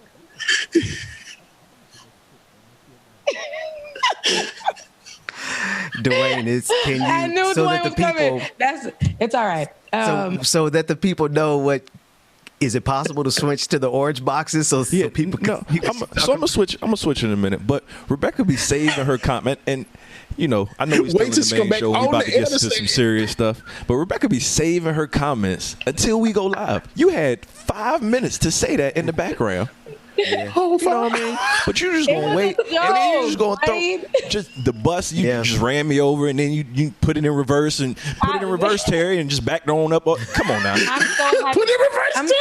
I'm so happy to have you back. No. Yeah, you could have fooled me. You could have fooled me. It's all right. Oh my God. Oh man. Put it in reverse, Terry. Put it in reverse, Terry. Wait a minute. You ain't ready to mute my mic. It's okay. I got it. I know. Show the orange boxes, Dwayne. So he said he gonna do it. He said don't press. Don't pressure him. I want to be like a bloop, like he a already switch. got. It's okay. It's good. Wait a minute. Wait a goddamn minute. See what happens when you do stuff like that, Rebecca? When I just got to change stuff live on the fly. Like I can change it in the background and we'd be just fine, And I apologize. I'm so sorry. I didn't mean she's still in the middle. So Black Rebecca, folks, we're talking about that crab in the barrel mentality. Look, oh God, no. Did we say that earlier? We did say that earlier. We did. Well, Rebecca, it wasn't you, Rebecca. Love you, Dwayne, mean it. But in other news, we are following closely the new developments that we all woke up to. The news that Haiti's president, Jovenel Moise, was assassinated. He was assassinated in his home outside of Port-au-Prince, and his wife was also injured. She was shot. And this is amid a lot that's going on politically, the political unrest that's happening there, for people calling for Jovenel Moise to step down and to stand down, people calling out U.S.'s president for partnering with Jovenel Moise after saying that U.S. would actually take on the people and what they wanted. And also in that sense, just yesterday, Jovenel Moise had actually elected a prime minister. And all of this is a shock to many Haitians, and it's a lot of questions are arising. Again, like I said, this happened just after Jovenel Moise had elected a prime minister. So here are some updates. It looks like the assailants claim to be agents with the U.S. Drug Enforcement Administration. And this is according to videos taken by people in the area of the president's home. Moise, who was 53, who lived in a neighborhood just above the hills in the capital, Port-au-Prince. On the video, someone with an American accent is heard yelling in English over a megaphone, DEA operation, everybody stand down. DEA operation, everybody back up and stand down. And again, this is according to the Miami Herald. This is the latest that they have. They say that one of whom the assailants were, who spoke English, were indeed not with the DEA. So this particular assailant, who can be heard on video with an English accent. And so right now things are still developing. Residents reported hearing high-powered rounds fired with precision and seeing men dressed in black running through the neighborhoods. And there are also reports of grenades being thrown and going off. And drones also being used. So all of this is just news coming out. And again, this is being reported by the Miami Herald, by Jacqueline Charles of the Miami Herald. There's so much going on within the country of Haiti. This news itself is not what we called for when we asked for Jovenel Moise to stand down. We don't know all of the information surrounding it, but these are the facts. It's very sad, though. It's very sad that it had to come to this, an assassination of the president. So there are many people going around and putting out news saying that it was Spanish-speaking people who were also there. But again, these are what we do know is what I just told you. Now, A lot of other people, eyewitnesses, are saying there were Spanish speakers there. They were white Spanish speakers, and they were there. They were the assailants, but that is not confirmed information. This is very sad. Now, I was one of the people who said that Jouvenel needs to stand down, right? Or he needs to listen to the people, and they need to start moving forward with other leadership in another direction. I still stand on that, but having the president assassinated, the president being assassinated, him and his wife. Now, that to me is not the way. That to me is not the way. That isn't right. And as we are getting more information, it still hurts my heart, that this man was murdered. This man was assassinated. And under Haiti right now, the political unrest, the things that are happening with the government, the things that are happening with the people, the lack of a lot of things that are happening. It's a lot. This is not going to be good for Haiti. And as we go through the day, you'll see what will start to happen in the streets of Haiti. There are going to be more protests, I believe, with everything in me. There are going to be people shaken. There are going to be people on the other side of it. It's going to be a lot more that happens. So my prayers are with Moise's family, and especially with the people of Haiti who can't afford any more pain and suffering in this moment. So as we, again, get news and as this news continues to develop, we'll give you more on it. But again, Haiti, it's just, I don't know. Haiti deserves a lot more, much better. And whoever is a part of this, the key thing that I think that for me, because we don't want to be a part of the conspiracy theories, we don't have all the information, all the puzzle pieces together. Now, I do know that a lot of the news that I'm hearing, when I heard that in the mainstream, like my parents and them got it first. They knew that the wife had died hours before that the news had brought it out here. And that's because they have people on the streets who are talking, people who are working in the hospital, things like that. So as the news does begin to develop, we'll definitely bring it to you. My heart is with Haiti. This, to me, isn't the way. Assassinating the president isn't the way. And it's very interesting, again, that it comes right after just things like him electing a prime minister. The next day, he's assassinated. His wife is also killed. And I believe that's because she saw who the assailants were. And for it to be on video and for a key thing to be that one of them was an American speaker with an American accent who talked about being a part of the DEA. Yeah. And indeed was not. So it's very painful. Assassination, you guys. Assassination. Excuse me. That's crazy. And I wanted to ask a question real quick, maybe for Rebecca and Ben. I mean, I know they said DEA involvement, but honestly, y'all, when would DEA announce themselves if they're doing a raid? They wouldn't. They wouldn't. And this is, again, it's so crazy. It is crazy. And this is in Haiti, right? So it makes it sound legit. And so for them, it'll make it sound like, okay, is this possible or whatever? But people aren't stupid. We know how corrupt the government is in Haiti. We know that a lot, and I've said this before on the show, there have been partnerships with people in other governments. There have been partnerships with people, and what they'll do is they'll assign a lot of people who are a part of gangs to go and push forward to do these things and put the blood on so that the blood isn't on their hands. Right. And so the reason I believe that this was because they have something in mind, and we'll see, like I said, as this begins to develop, we're going to see exactly what comes into play, because it's just, to me, for me, in my personal opinion, it is very interesting that this comes right on the heels of him having a fresh prime minister and the leadership that's going to change and who's going to be in that place interim and knowing that there are people who are right amongst him who, because if you're the president and there's security, how easy is it for them to get access Let's to talk you? Because about that. The people that wanted access to him before couldn't get it, right? But all of a sudden, on a random night, right after he did what he, elected as prime minister, there's Operation No Security. It's open, and then all the world is talking about white Spanish speakers, and then one guy with an American accent. It's just very eerie to me, the corruption, the access that they had to this man while he's one of the highly protected officials in the country, in the island country.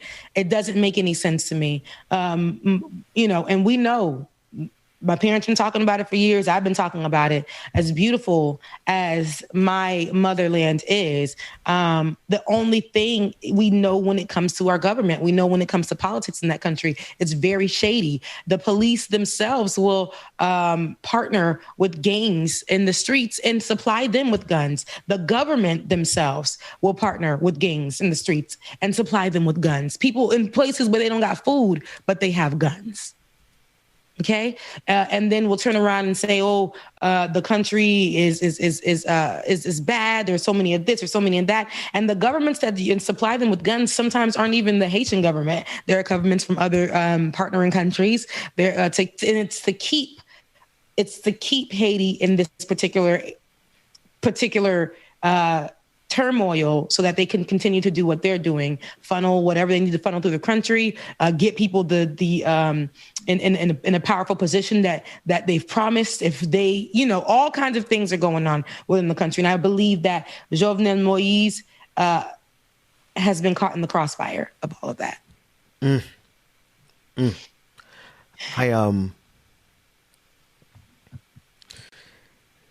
The complexities of this one is the complexities are fascinating. But I do want to start first with the fact that how many black men do we see assassinated on the global stage? No matter what position, where we stand, because as Sister Azor made very clear, we understood the side of the people in the conversation, and that President Moise was not on the side of the people. We understand that complexity, but then you also have to understand that this globe has a history of gunning down black people, not just black men, black people, and doing it through an assassination. To what end and for whose benefit? To what end and for whose benefit? Because I've rarely seen, Rebecca and James, I've rarely seen something good come out of violence. I don't see how this will lead to something good for the people, because while we don't know exactly who or what, we do know, at least we know it wasn't the DEA. Like, come on. I mean, that's a smoke and mirrors that we can all just kind of say, okay, we could toss that idea out, if for no other reason than the fact that he was backed by the United States. And so you're right. We don't have all the information. There's so many things about this story that we don't have. But I do appreciate the fact that, Rebecca, you're getting coverage directly from Haiti, and that it's from sources that we can trust versus sources that are going to interpret it based on what's in the best interest of the United States. Yeah. And even how it's being publicized now. It's honestly from this one-sided view. And if you literally go just to social media, the news and the developments and things like that, the voice of the people, how they're piecing it together, a lot like how Chuck Modi does when, mainstream media does one way, and Chuck Modi will get to the street and to the people, and they'll be the ones piecing together this information. That's why I went straight to Jacqueline Charles of Miami Herald, because she's a Haitian American who focuses on Haitian news. And of course, she's going to give it that way. If you go onto these other ones, they're not going to give you the accounts from the people and what they heard and the possible grenades, and who they saw, and what was the language being spoken, and where's the video, and things like that. You're not going to get all of that right now, because it's going to be kind of like padding it safely and delivering it. Because I believe, and this is my opinion, I believe that a lot of the partnerships to the corrupt system, the corrupt government in Haiti, it has a definite hand in this. So they're going to present this news as, it was just an assassination, but there's so much more to it. There's so much more behind the scenes. And I believe as, again, the people start to speak, we're going to be able to unpack what's really happening. But Ben, you said something, and that was that, the assassination of Black men, Black people around the globe. And the fact that it was just so easy for them to step in after all of this time, since they've been calling for this man to step down. And it is not until now, this particular moment, that he's assassinated. And he's now, his body is laying cold, yet the security presence is increased in front of his home. And, so it's very strange to me. I see this, but the tears that we're going to see from the government, trust me, are going to be crocodile. Okay. I believe that there is partnership in this man's assassination. I believe there was definitely information that was leaked or given to break in on this man and his wife. So again, to point out, it was not only Jouvenel Moise who was assassinated, but it was also the First Lady of Haiti, his wife, who died at the hospital from her gunshot wound. So you don't assassinate a president without some help.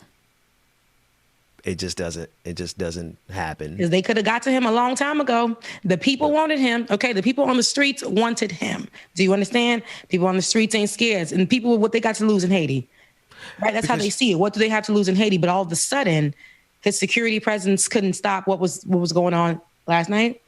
Very interesting. Because if you think about it, think of the reaction. I when I think of these situations, I always think, what is going to be the reaction? Everybody is going to dismiss the fact that the guy said we're with the DEA. Everybody dismisses that, right? Then the next thing is, so who did it? Well, very easily, this could be laid at the plight. This could be laid at the feet of the people who have been in opposition of Moise. So what happens? What's the likely reaction here? The likely reaction is a crackdown on the people. Now, Rebecca, I want to ask you that, because you know the politics there a lot better than I do. How is the government, the new prime minister who was just installed last night, and whoever's going to succeed and replace Moise, how is the government likely to react if this somehow gets laid at the feet of the people who have been organizing against the president?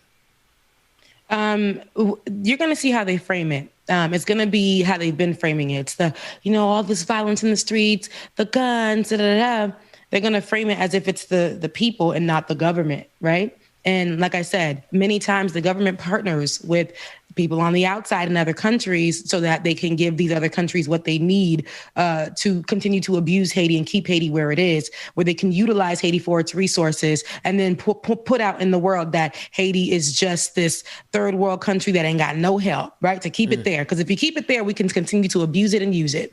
And then in that same sense, they're going to go out and say that it's the people that are the issue.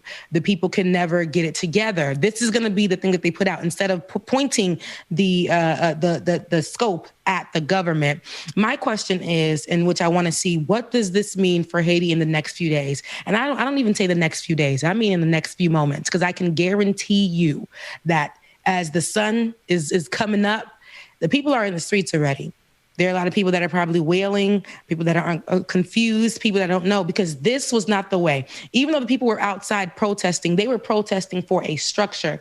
Get him down. Let's figure out, listen to us, and let's put in a space and a position where we can choose a new leader. Give us the options to give you options, right? Give us that opportunity to give you options to put in somebody else to replace them.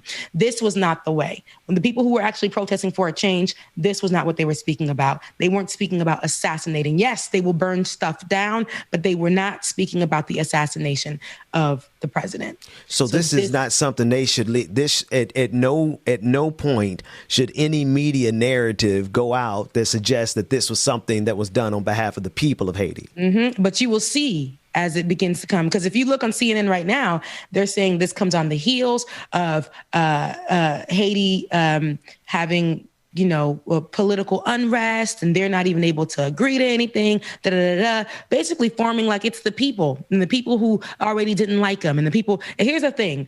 Politically, we can all have a stance on something.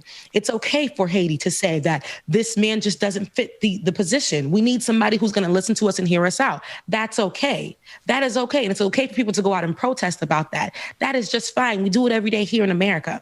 So it's okay for them to go and protest about that. But because of the state in which Haiti is and how grave it is when it comes to the politics, they're going to definitely say, and how they've been pointing out that the gang violence has gone up, has shot up, and within the last year, especially with under COVID-19, and how they have lack of access to vaccines. They're going to put all of this out there, right? And they're not really going to focus on it literally being something that is within house. Okay, it's the partnerships that Haiti has with other governments, and this is because an assassination doesn't just happen like that. Yeah. And if it was from the people, it would have been happened. Trust me. Yeah. So. I mean, and you're talking about, like you're speaking very clearly to the fact that Haiti is still a recovering nation. I saw somebody on Twitter say, let's stop calling these nations developing nations when they're recovering from colonialism. Mm. They are recovering from what the colonizers did to them. And I'm looking at this scenario where this could easily be laid at the feet of the people, but when the clear culprit has always been colonial power and its remaining influence in Haiti, and the fact that colonial power not only comes in the form of the United States, but also the fact that Haiti has this relationship, or France still has this exploitative relationship with the nation of Haiti. Rebecca? I just we're still paying for that, like as we see that now, right? And it's and you see this visual here, Jouvenel must go, all these things. This is what they're going to put up, and it's going to help frame the conversation that it was the people. It was the people on the streets because they wanted him gone so bad. So it was them. And that's the thing. We can have an opinion. We can have a political opinion as the people of a country. We can say no more dictatorship. We can say stop partnering with the ops and listen to the people who live here in this country. And let's figure out how to benefit us while you are here as our leader. That can be a conversation that happens. But again, they're going to be posting up things and showing the bandits, the gang members out there with guns in particular locations, in particular places. I've seen, when I was in Haiti, I saw the president and I saw the amount of protection and security that he had around him. Okay. I was able and fortunate enough to, when I got off the plane, to go through where the president walks through when he gets out of the plane. The security level that he has, it may not be how it is in America, but he has it. And it's not the people, which they will frame. It's not the people that wanted a difference and wanted to change that killed this man. They just wanted him to stand down. The type of violence they'll burn stuff down, but they weren't calling for the assassination of that man. Okay? And I just want to make that clear. The people who were fighting for a difference were not calling for the assassination of that man. This was something that was done within house. But I know that it's so much. And I called my dad this morning, and the way that he fell silent on the phone, that really hurt me, because he's just like, "Mun yo méchant." That means like the people, and I know when he says that, he's like, the people are terrible. The people, they're definitely there's something with it. My dad said to him, for me, hearing my dad speak, when he says the people, it's not talking about the people of Haiti. He's talking about the people in the government. And everybody knows that. And that's the only conversation that's being had outside of the American conversation. That's the only conversation that's being had amongst Haitians who are there, amongst immigrants who are here. They know exactly what happened, but it's super sad. And I know we have the latest as far as what America, our American government has said when it comes to Haiti. And I want us to take a look at what Jen Psaki had to say about it. The Haitian president, Jouvenel Moise, assassinated overnight. What's the U.S. message to the people of Haiti, and what is the United States willing to do to keep that island stable? Well, first, I would say the message to the people of Haiti is this is a tragic tragedy. It's a horrific crime, and we're so sorry for the loss that they are all suffering and going through, as many of them are waking up this morning and hearing this news. And we stand ready and stand by them to provide any assistance that's needed. This news is just coming out, as you know, John, overnight, so we're still gathering details. We're still gathering specifics. And, of course, our embassy and State Department will be in close touch. But it's a tragedy. We stand with them, and it's important that people of Haiti know that. And my question to her would be, and again, I know that this is still developing, but my question to Psaki would be the information that we gathered from whether there were Spanish speakers there, because that's what the prime minister said. And I did see that earlier this morning when I was looking for information. The prime minister made a statement saying that all that they know were that there were Spanish speakers. They can confirm that there were Spanish speakers there. Now, like I said, Jacqueline Charles of the Miami Herald was able to report that on video, there was a person with an American accent who said that they were from the DEA. And so I would ask her did they get any information? Were they able to identify if this person, clearly with an American accent, who was saying they were from the DEA, trying to get access to the president, do they have any clue who that person is? Is there any more follow-up to that? Because that seems closely, since the person had an American accent, that definitely tells us that there was somebody possibly American as well who was a part of the situation. So, yeah. Yeah, that question and answer was rather useless for the for the people of Haiti. Because they have a lot to say when it comes to the politics, right? They got a lot to say. They go behind the scenes and utilize, I said, like the resources in Haiti. I say this all the time. You're there to use our resources. You're there to eat our food. You do vacations there. You take certain areas, now take it away from the Haitian people, make it a resort. And you guys definitely make money off of that. And so with all that being said, when it comes to the people, that vague, you guys have your foot on Haiti's necks. France does. All these European countries, and then as well as U.S., the partnerships that are there does not benefit the people of Haiti or the country itself. Ooh, but it takes and takes and takes and takes from it. But when something happens like this, here's the apology that you have. But there are things that need to be answered for, because there is information that's already out there that seems to be American related. So when you are speaking to the people, let them know that, hey, this person that supposedly was American there, we'll get you some more information on it, because if it indeed was, we definitely have to deal with it as it should be, and give the people of Haiti something to work with, because they know, I'm pretty sure they know something, because these accounts are coming from the people on the ground. But this apology, while you're still going to continue to abuse the country, is worthless. And I mean, I understand as a government, that's what, that's a thing to do, is to reach out and speak on the country state and apologize and give your condolences. I understand that is the thing to do. But honestly, this right here is very big. That man was assassinated, bruh. Yeah. The assassination of a president. We know how it feels here in America when we hear about JFK. That, the assassination of a president is not, it's a shocking feeling. And especially to me in Haiti, with Haiti going through what they're going through, And in this particular moment, not having any actual leadership. This is not the way that they said they wanted the leadership removed. This is not the way. They wanted it structured. They wanted the people to be heard. Again, I say this to be clear. They wanted the people to be heard. When they went out to protest, they wanted a system in place where people can be heard and they can put a leader in place. This was not the way. So then because this happened, we're going to see things shift, but the benefit isn't going to be for the people. It's going to be for the government. It's going to be for the government. This is the last thing that Haiti needed. This is when I say Haiti, this is the last thing that the people of Haiti needed.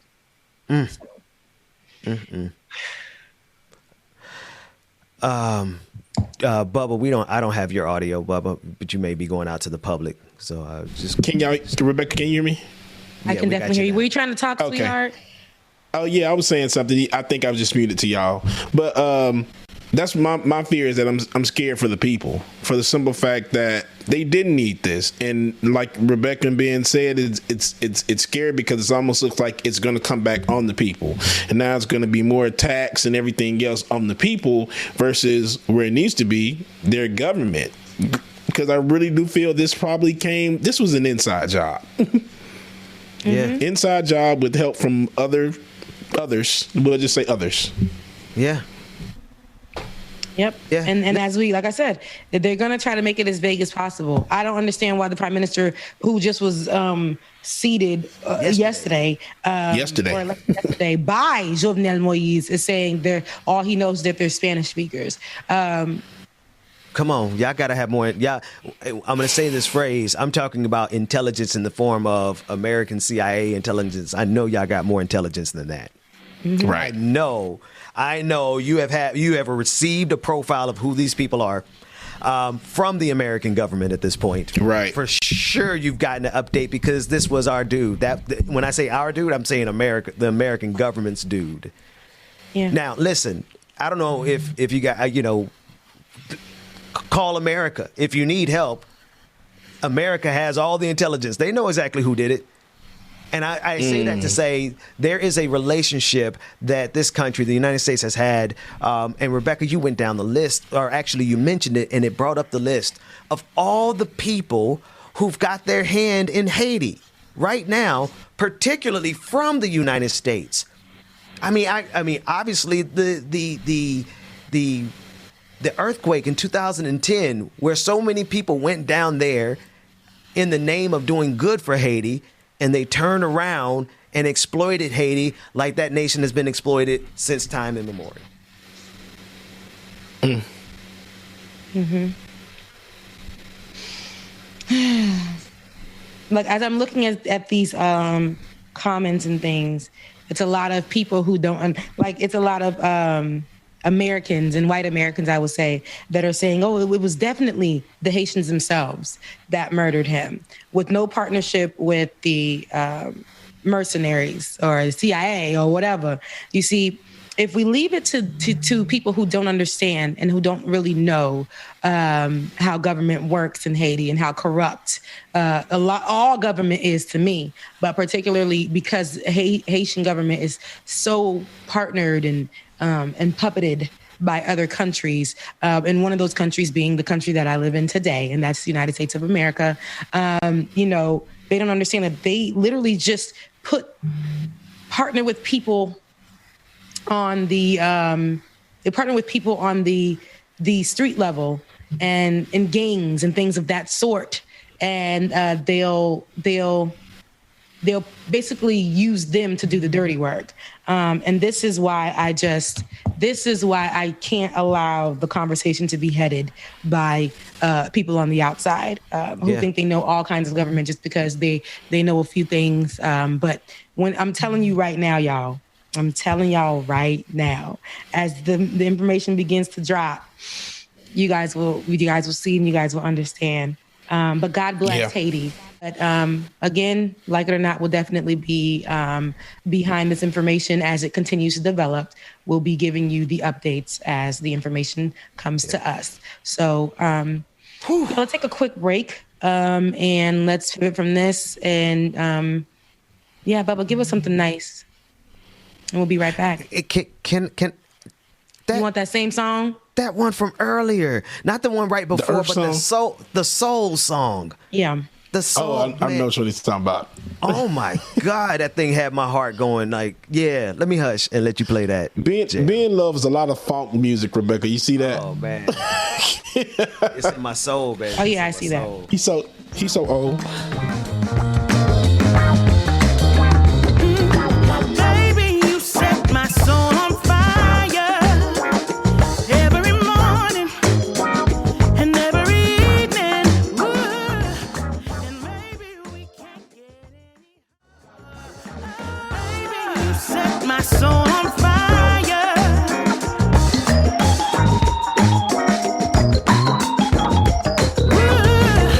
And maybe we can't get any higher.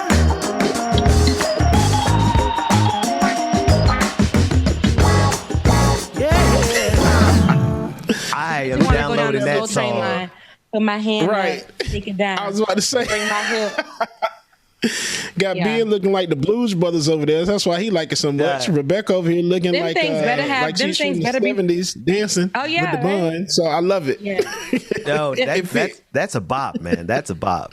I like that one. And the one you played right before we came back in the last segment, it had like a Jesus Walk Kanye West feel to it, and then it dropped into some trap music in the middle of it. I was like, Yeah. That one's called Earth Light It Up. Yeah. Light That's it up. why, look, Earth is but that's why I have Bubba as our minister of music, and he is helping pick a intro for the show for Like It or Not. So we cut it down to 3, and I've left the 3 up to you. So don't be shy. Just go ahead and drop it. Whatever you do choose. James, I'm messing with it. why did you laugh so hard? Like I laughed so hard when she called you the minister of music. The Because minister of music. He's definitely the minister of I don't music. know why that tickled me so hard. Because y'all know that was in the church when they say the minister of music, the minister of this and that. Everybody, your ministries is different. So y'all laughing. Y'all know I used to be a minister of music, right?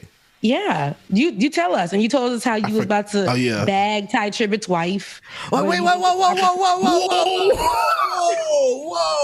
Whoa. We still on the public street. Wait a minute. No. Ben shared this story on Like It or Not. Though. No, I never did. Yes, you did. No, wait. Ben, you did though. You did though, Ben. Stop. That's when he was talking about how he was supposed to be the next Kirk Franklin.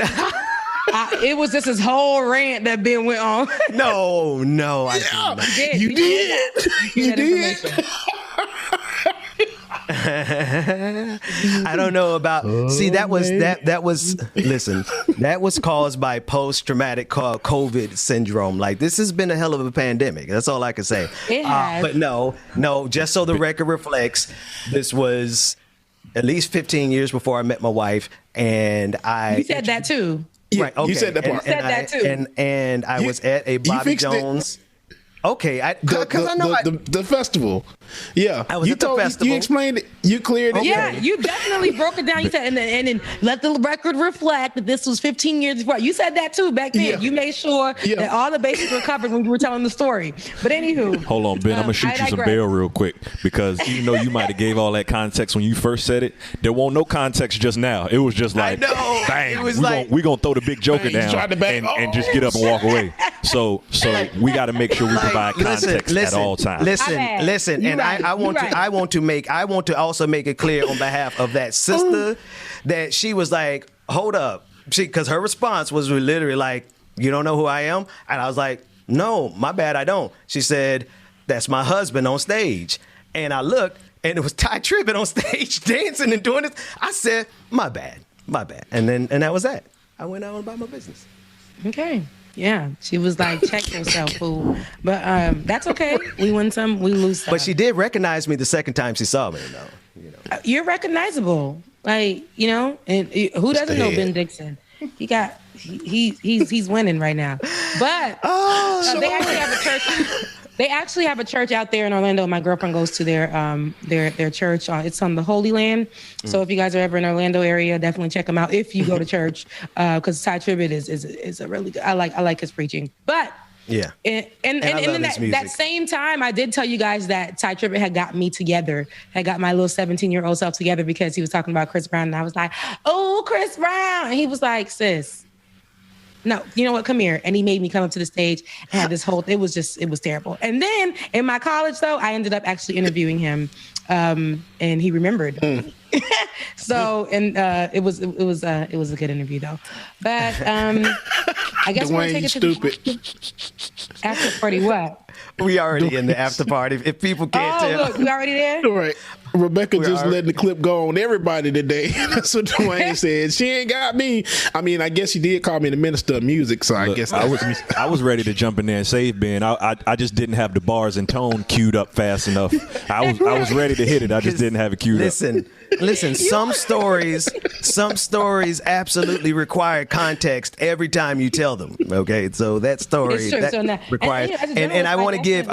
I know this, but it was just a little bit too much at the dinner table, or us having a drink or two at the table. Listen, speaking of, I do got to say one last thing though before you change the subject. I do got to give this one last caveat. Ty Tribbett, that man is a beast. That second album, Victory, that thing changed my life. So I did 3 routines off of that album. I was a minister. I was in the dance ministry. Okay, the dance ministry, wasn't you?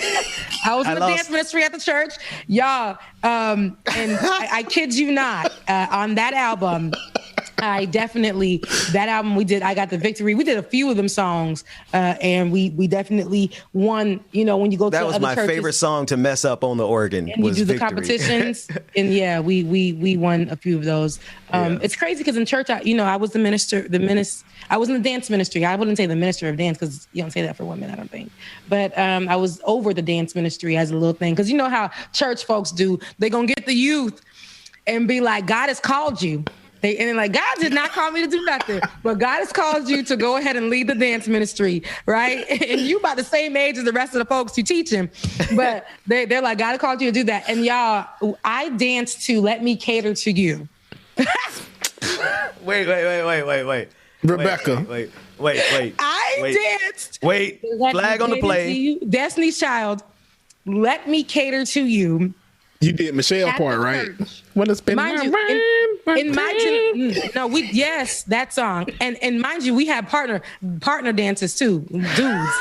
Listen to we finesse them because in my generation of Haitians, when you were first generation American, and our parents didn't speak. My dad spoke English because he's been here since he was 17, but he didn't go to church like that. My mama did. She ain't speak no English. The rest of them ain't speak English either. So now the new generation Haitian kids, all their parents know the culture. They speak English. Ours didn't. So they put me in charge, and I done did the damn routine, y'all. Let me cater to you.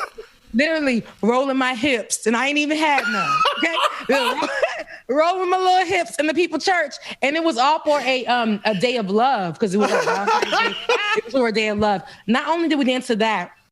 We did a step show. Oh God! And then we did it to the damn You Got Served joint where they was crumping to pump it up. Wait. Hang on. So people understand. So people understand why my face is aghast. This is a praise dance routine Mama. You put together. This was, and they let me have the. They gave it to me. And so there've been videos now. There are videos. There are videos of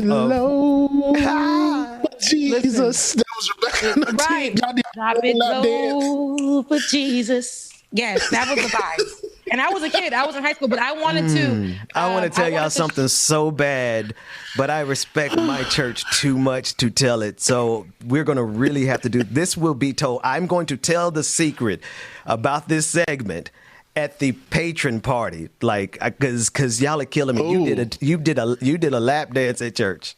I can't say it was a lap dance for Jesus. We did a partner dance. We said, I want to take my rap. And the guys were behind us. And all we did back in the day, was stupid little arm rolls, but it was the hip movement for me. It was the hip movement when I came in, and I was like, let me cater to you, baby. Because, back in the day, we all thought we was Sierra, so we was all trying to do it. It was a fool. When I think about it, and the Haitian men were enjoying it a little too much. Pervs. I just cannot. Like, wow. I can't believe they let us go through with that. Those are one of the most embarrassing times of my life that I think about, because as a grown woman, I'm like, God. I just want the audience to know, everyone who is still watching us right now, you're getting the paid content. This is the after party. This is what we do for people who are patrons at patreon.com/like it or not. This is where Rebecca lets her hair down because James nor I have any left to let down. And okay. And we just kind of kick it, especially with the audience. Wow. I'm not going to go back and beat a dead horse, but they let you finish the routine. Oh, we went from start to finish. During Christmas, we would do Mariah Carey, of course. All I want for Christmas is you. That one. Not only did we do that one, we did the DC Christmas. On the first day of Christmas, my baby gave to me a pair of glory shades and a diamond belly ring. God. And mind you, for both of those songs, those were passed down. There was a generation before me that actually danced to it, right? And they came and taught me the routine. And when they went off to college, I was like, we're going to stick to this. So I got the girls doing it as well. And then I taught the generation after me to do it, but their parents stopped them at the front door. Where their was parents your was like, what is all this? They was doing all that while the pastor was out on like a mission trip or something. I'm saying, where was the pastor in all this? The pastor, he was out preaching at other churches, but when he would come for the Christmas concert, he was always just like, oh Lord. And then for one of them, y'all, blessed Jesus, they went shopping for my outfit. And, they gave me these pants. At the time you had the velour suits. Mine had writing on the booty part. I'm thinking about this as we go right now. At church? Mine had writing on the book, but I was a child, so nobody should have been looking at my body like that. I was just a little thin stick. But it had writing on the booty part. Where was y'all? Where were the mission? See, I come from the Missionary Baptist Church. And in our church, we're not as bad as Church of God in Christ, but in our church, they will definitely come and put a scarf over your legs. Yeah. Oh no! Where was the mother of the church? Get the whole blanket. It's true.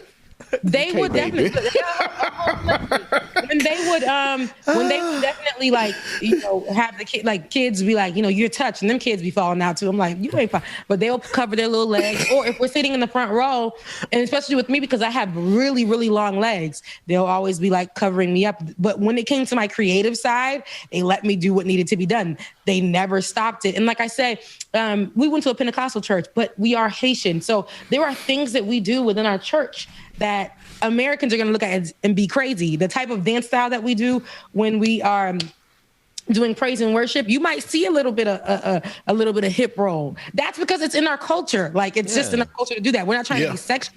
It just kind of is. So I don't think our parents, my mom couldn't speak English at the time. So me dancing to these words, she thinks I'm just dancing to a Christmas song, which I was, but it was Destiny's Child. And then there was Mariah Carey. Mariah Carey, All I Want for Christmas. It was two Mariah Carey songs. It was from the Christmas album, and it was two Destiny's Child songs from the Christmas album.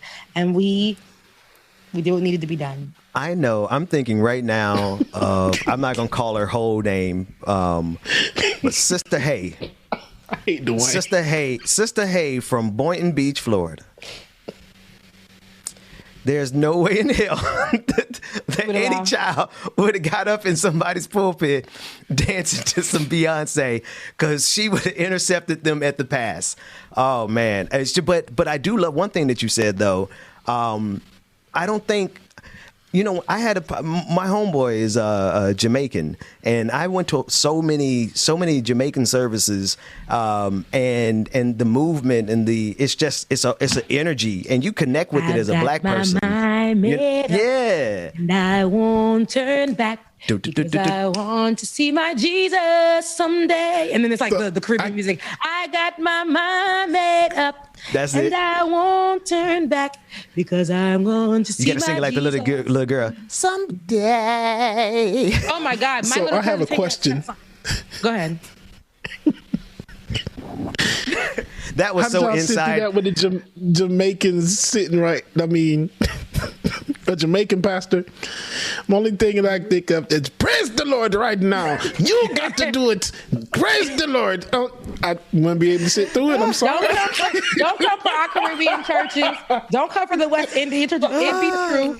It's true. But don't come for us. Like my mom, she's praise the Lord. Hallelujah. Hallelujah. Gloire à Jésus.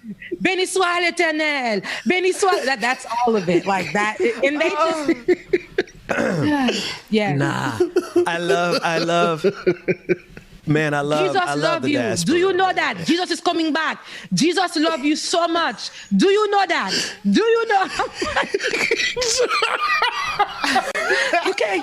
Oh my, like, can y'all like think about the differences in the churches, y'all? It's very different. And then but it's still the same though.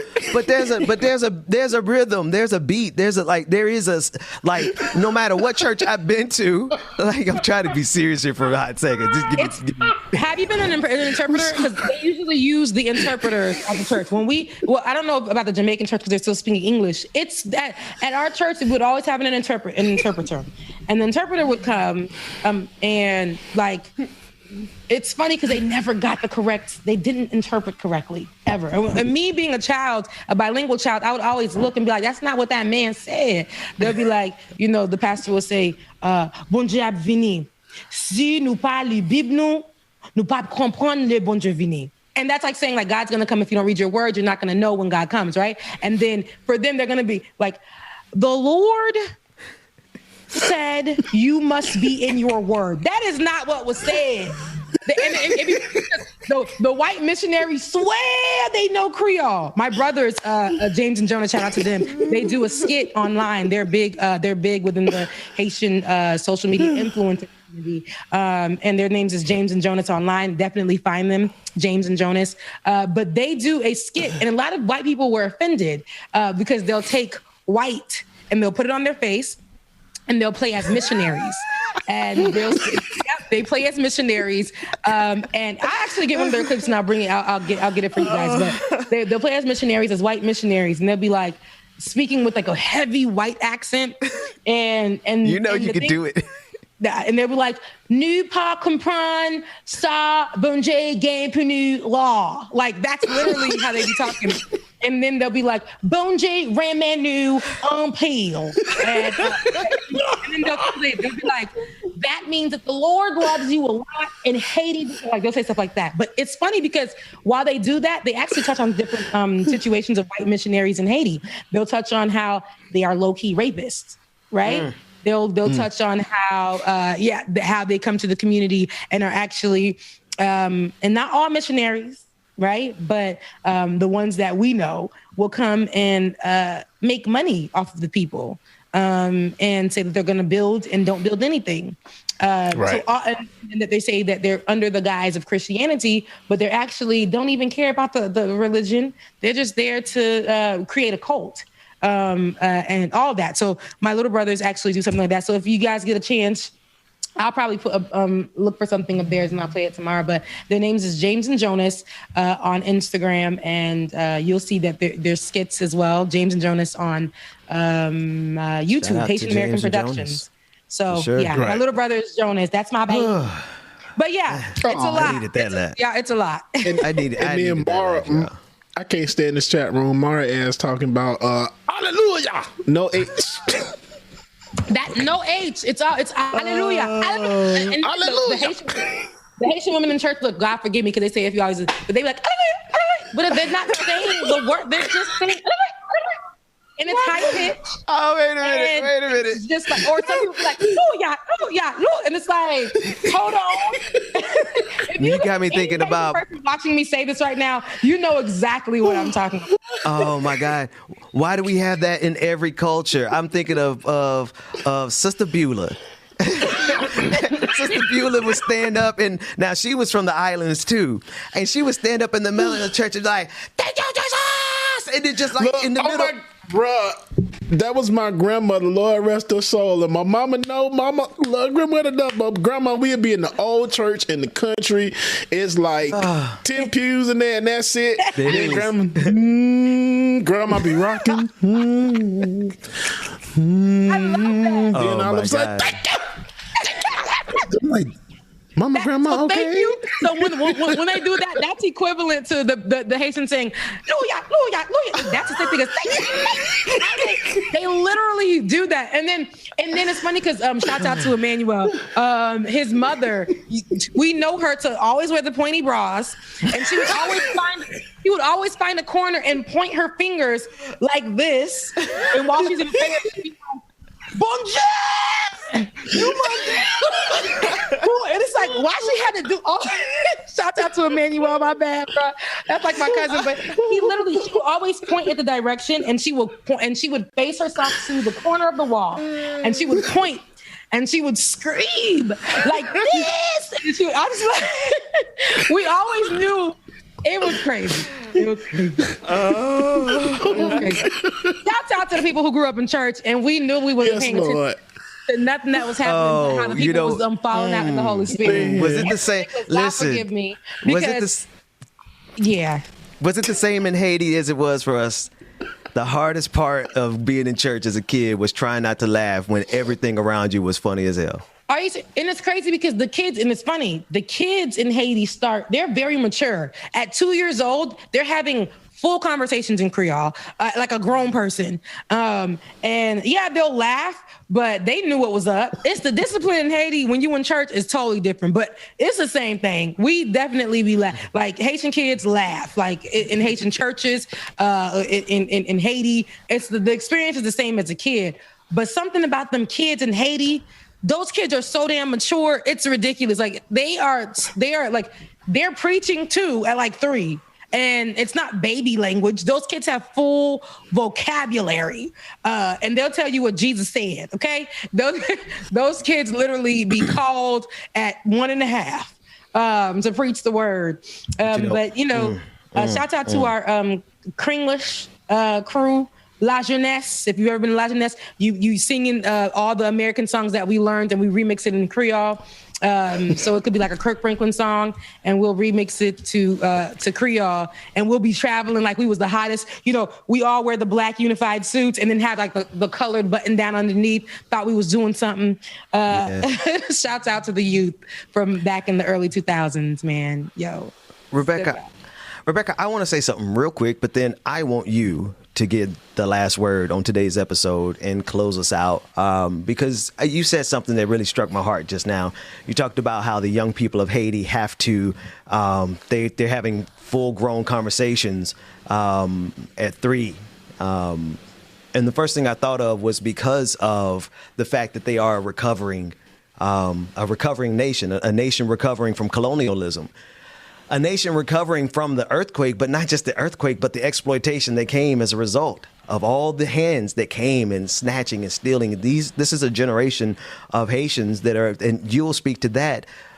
But I'm just thinking about like the generations of black people across the globe in general who are growing up with the boot of imperialism and capitalism on their necks, as much as it was on George Floyd. And not to bring down a great moment, but the reality is that this was a heavy day, and we needed the laughter for our souls. But at the end of the day, Haiti is hurting this morning, and we want to leave with the attention on Haiti. And so, Rebecca, I digress. No, thank you for bringing that up. Actually, I know David's giving us updates as we go, saying that the Haiti's international airport is actually closed after Jovenel Moise and his wife's assassination. And the country's ambassador to the Dominican Republic said this morning, without providing further details, Smith Augustine told CNN in a WhatsApp message that Toussaint Louverture International Airport in the country's capital Port-au-Prince has been closed. So if anybody's looking to travel, I know I've been seeing a lot of people say that they have canceled their trips, rightfully so, because like I said, what you guys are about to see in the next few days is going to be it's going to be big. It's going to be big. But in this particular instance, Ben, like you said, there are a lot of people who have to grow up because of the imperialism and the capitalism and things like that that are, given to these countries that they're framing to be third world. And this is by the people who have their foot on our many countries' necks because of this particular situation. A lot of times Haiti tries to find refuge, not only here in America, but in other countries like Chile. My auntie, who couldn't get her papers here in America, finally gave up and went over to Chile. And while she found love, she says that there's a community that won't be accepted because they are Haitian in Chile. Because they are Haitian. So there's a lot of Haitians out there who may find more stability than they would here in America, and who may find some form of freedom in Chile, but they too have a community that is rejected and treated as if they are third world. Just going to our neighboring island country, which is the Dominican Republic, because the Dominican Republic side chose different. They get to have a little bit more of freedom and protection. And mind you, this is the same exact island, just the wall that separates between it. And they have convinced us to think that we are two different people. Yet we are the same. I have family members who are Dominican. I have a father who speaks fluent Spanish. Yet they say because he's dark and he's different. We represent ourselves as Haitians and a lot of times in these countries, not only Haiti, you have African countries that deal with the same thing. These kids are forced to grow up so quick. You see kids taking their siblings who are probably just a year younger than them on their backs, going through routes through the woods or the trees or the forest to get to a school that may be in a hut. And that's the only education that they may get. And it's great education too, but when they come to America, they're telling them that doesn't account for anything. Mind you, there's a 2-year-old who knows way more than your 2-year-old does here in America, but they give them no respect because they frame them as poor. They can't afford any education, and the education that they possibly have could never be at the level of Americans. I say all that to say, let's watch the developments in Haiti. Haiti, again, I know you guys are saying, what will thoughts and prayers do? They won't do anything, but me as a Haitian, I'm going to be praying for my folks, people who are there, right? My family members who are there, who have to go through all of this. I pray right now that my oldest brother is not in Haiti because he travels there every single week. I've been trying to get in touch with him. So hopefully he can answer me and tell me a little bit about if he's there, what's going on. But I pray that he's not there because I wouldn't want him to be trapped there and not able to get back here to see his kids. So right now, guys, just keep on sending the people of Haiti some good love. If you can, share this stream so that people could really see what's going on. Share this wherever you can. Share this word, share this message, because I want it to be heard from a different perspective and not from the perspective of the people who could possibly be at the hand of what's going on in Haiti. In the first place. I love you guys, mean it. And it's, again, free Haiti until we say it backwards, and that's Haiti is free. No matter what happens, I'm always going to stick beside my country no matter what. Yes. Okay? Through thick and thin, that's the blood that I bleed. So I love you guys. Today is Wednesday. And I hope that you guys find something positive to do with your day. My positive thing is me going to take a nap before I start my shift at 11 o'clock. I love y'all though. Girl, that's 17 minutes, girl. Me too.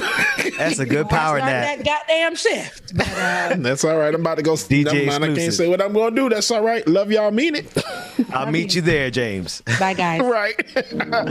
All right, y'all. Y'all have a good one. Love y'all. Mean it, brother and sister.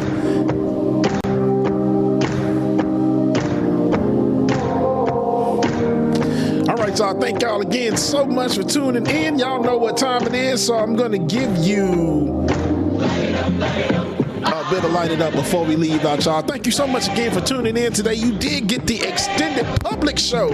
So if you want to make sure you get all this dope content and enjoy this, man, make sure that you go to patreon.com/likinganot. Patreon.com/likinganot, man. Become a member. Join today. We will see y'all in the morning. Deuces. Put you on the game. gold in my soul, got the same on my necklace.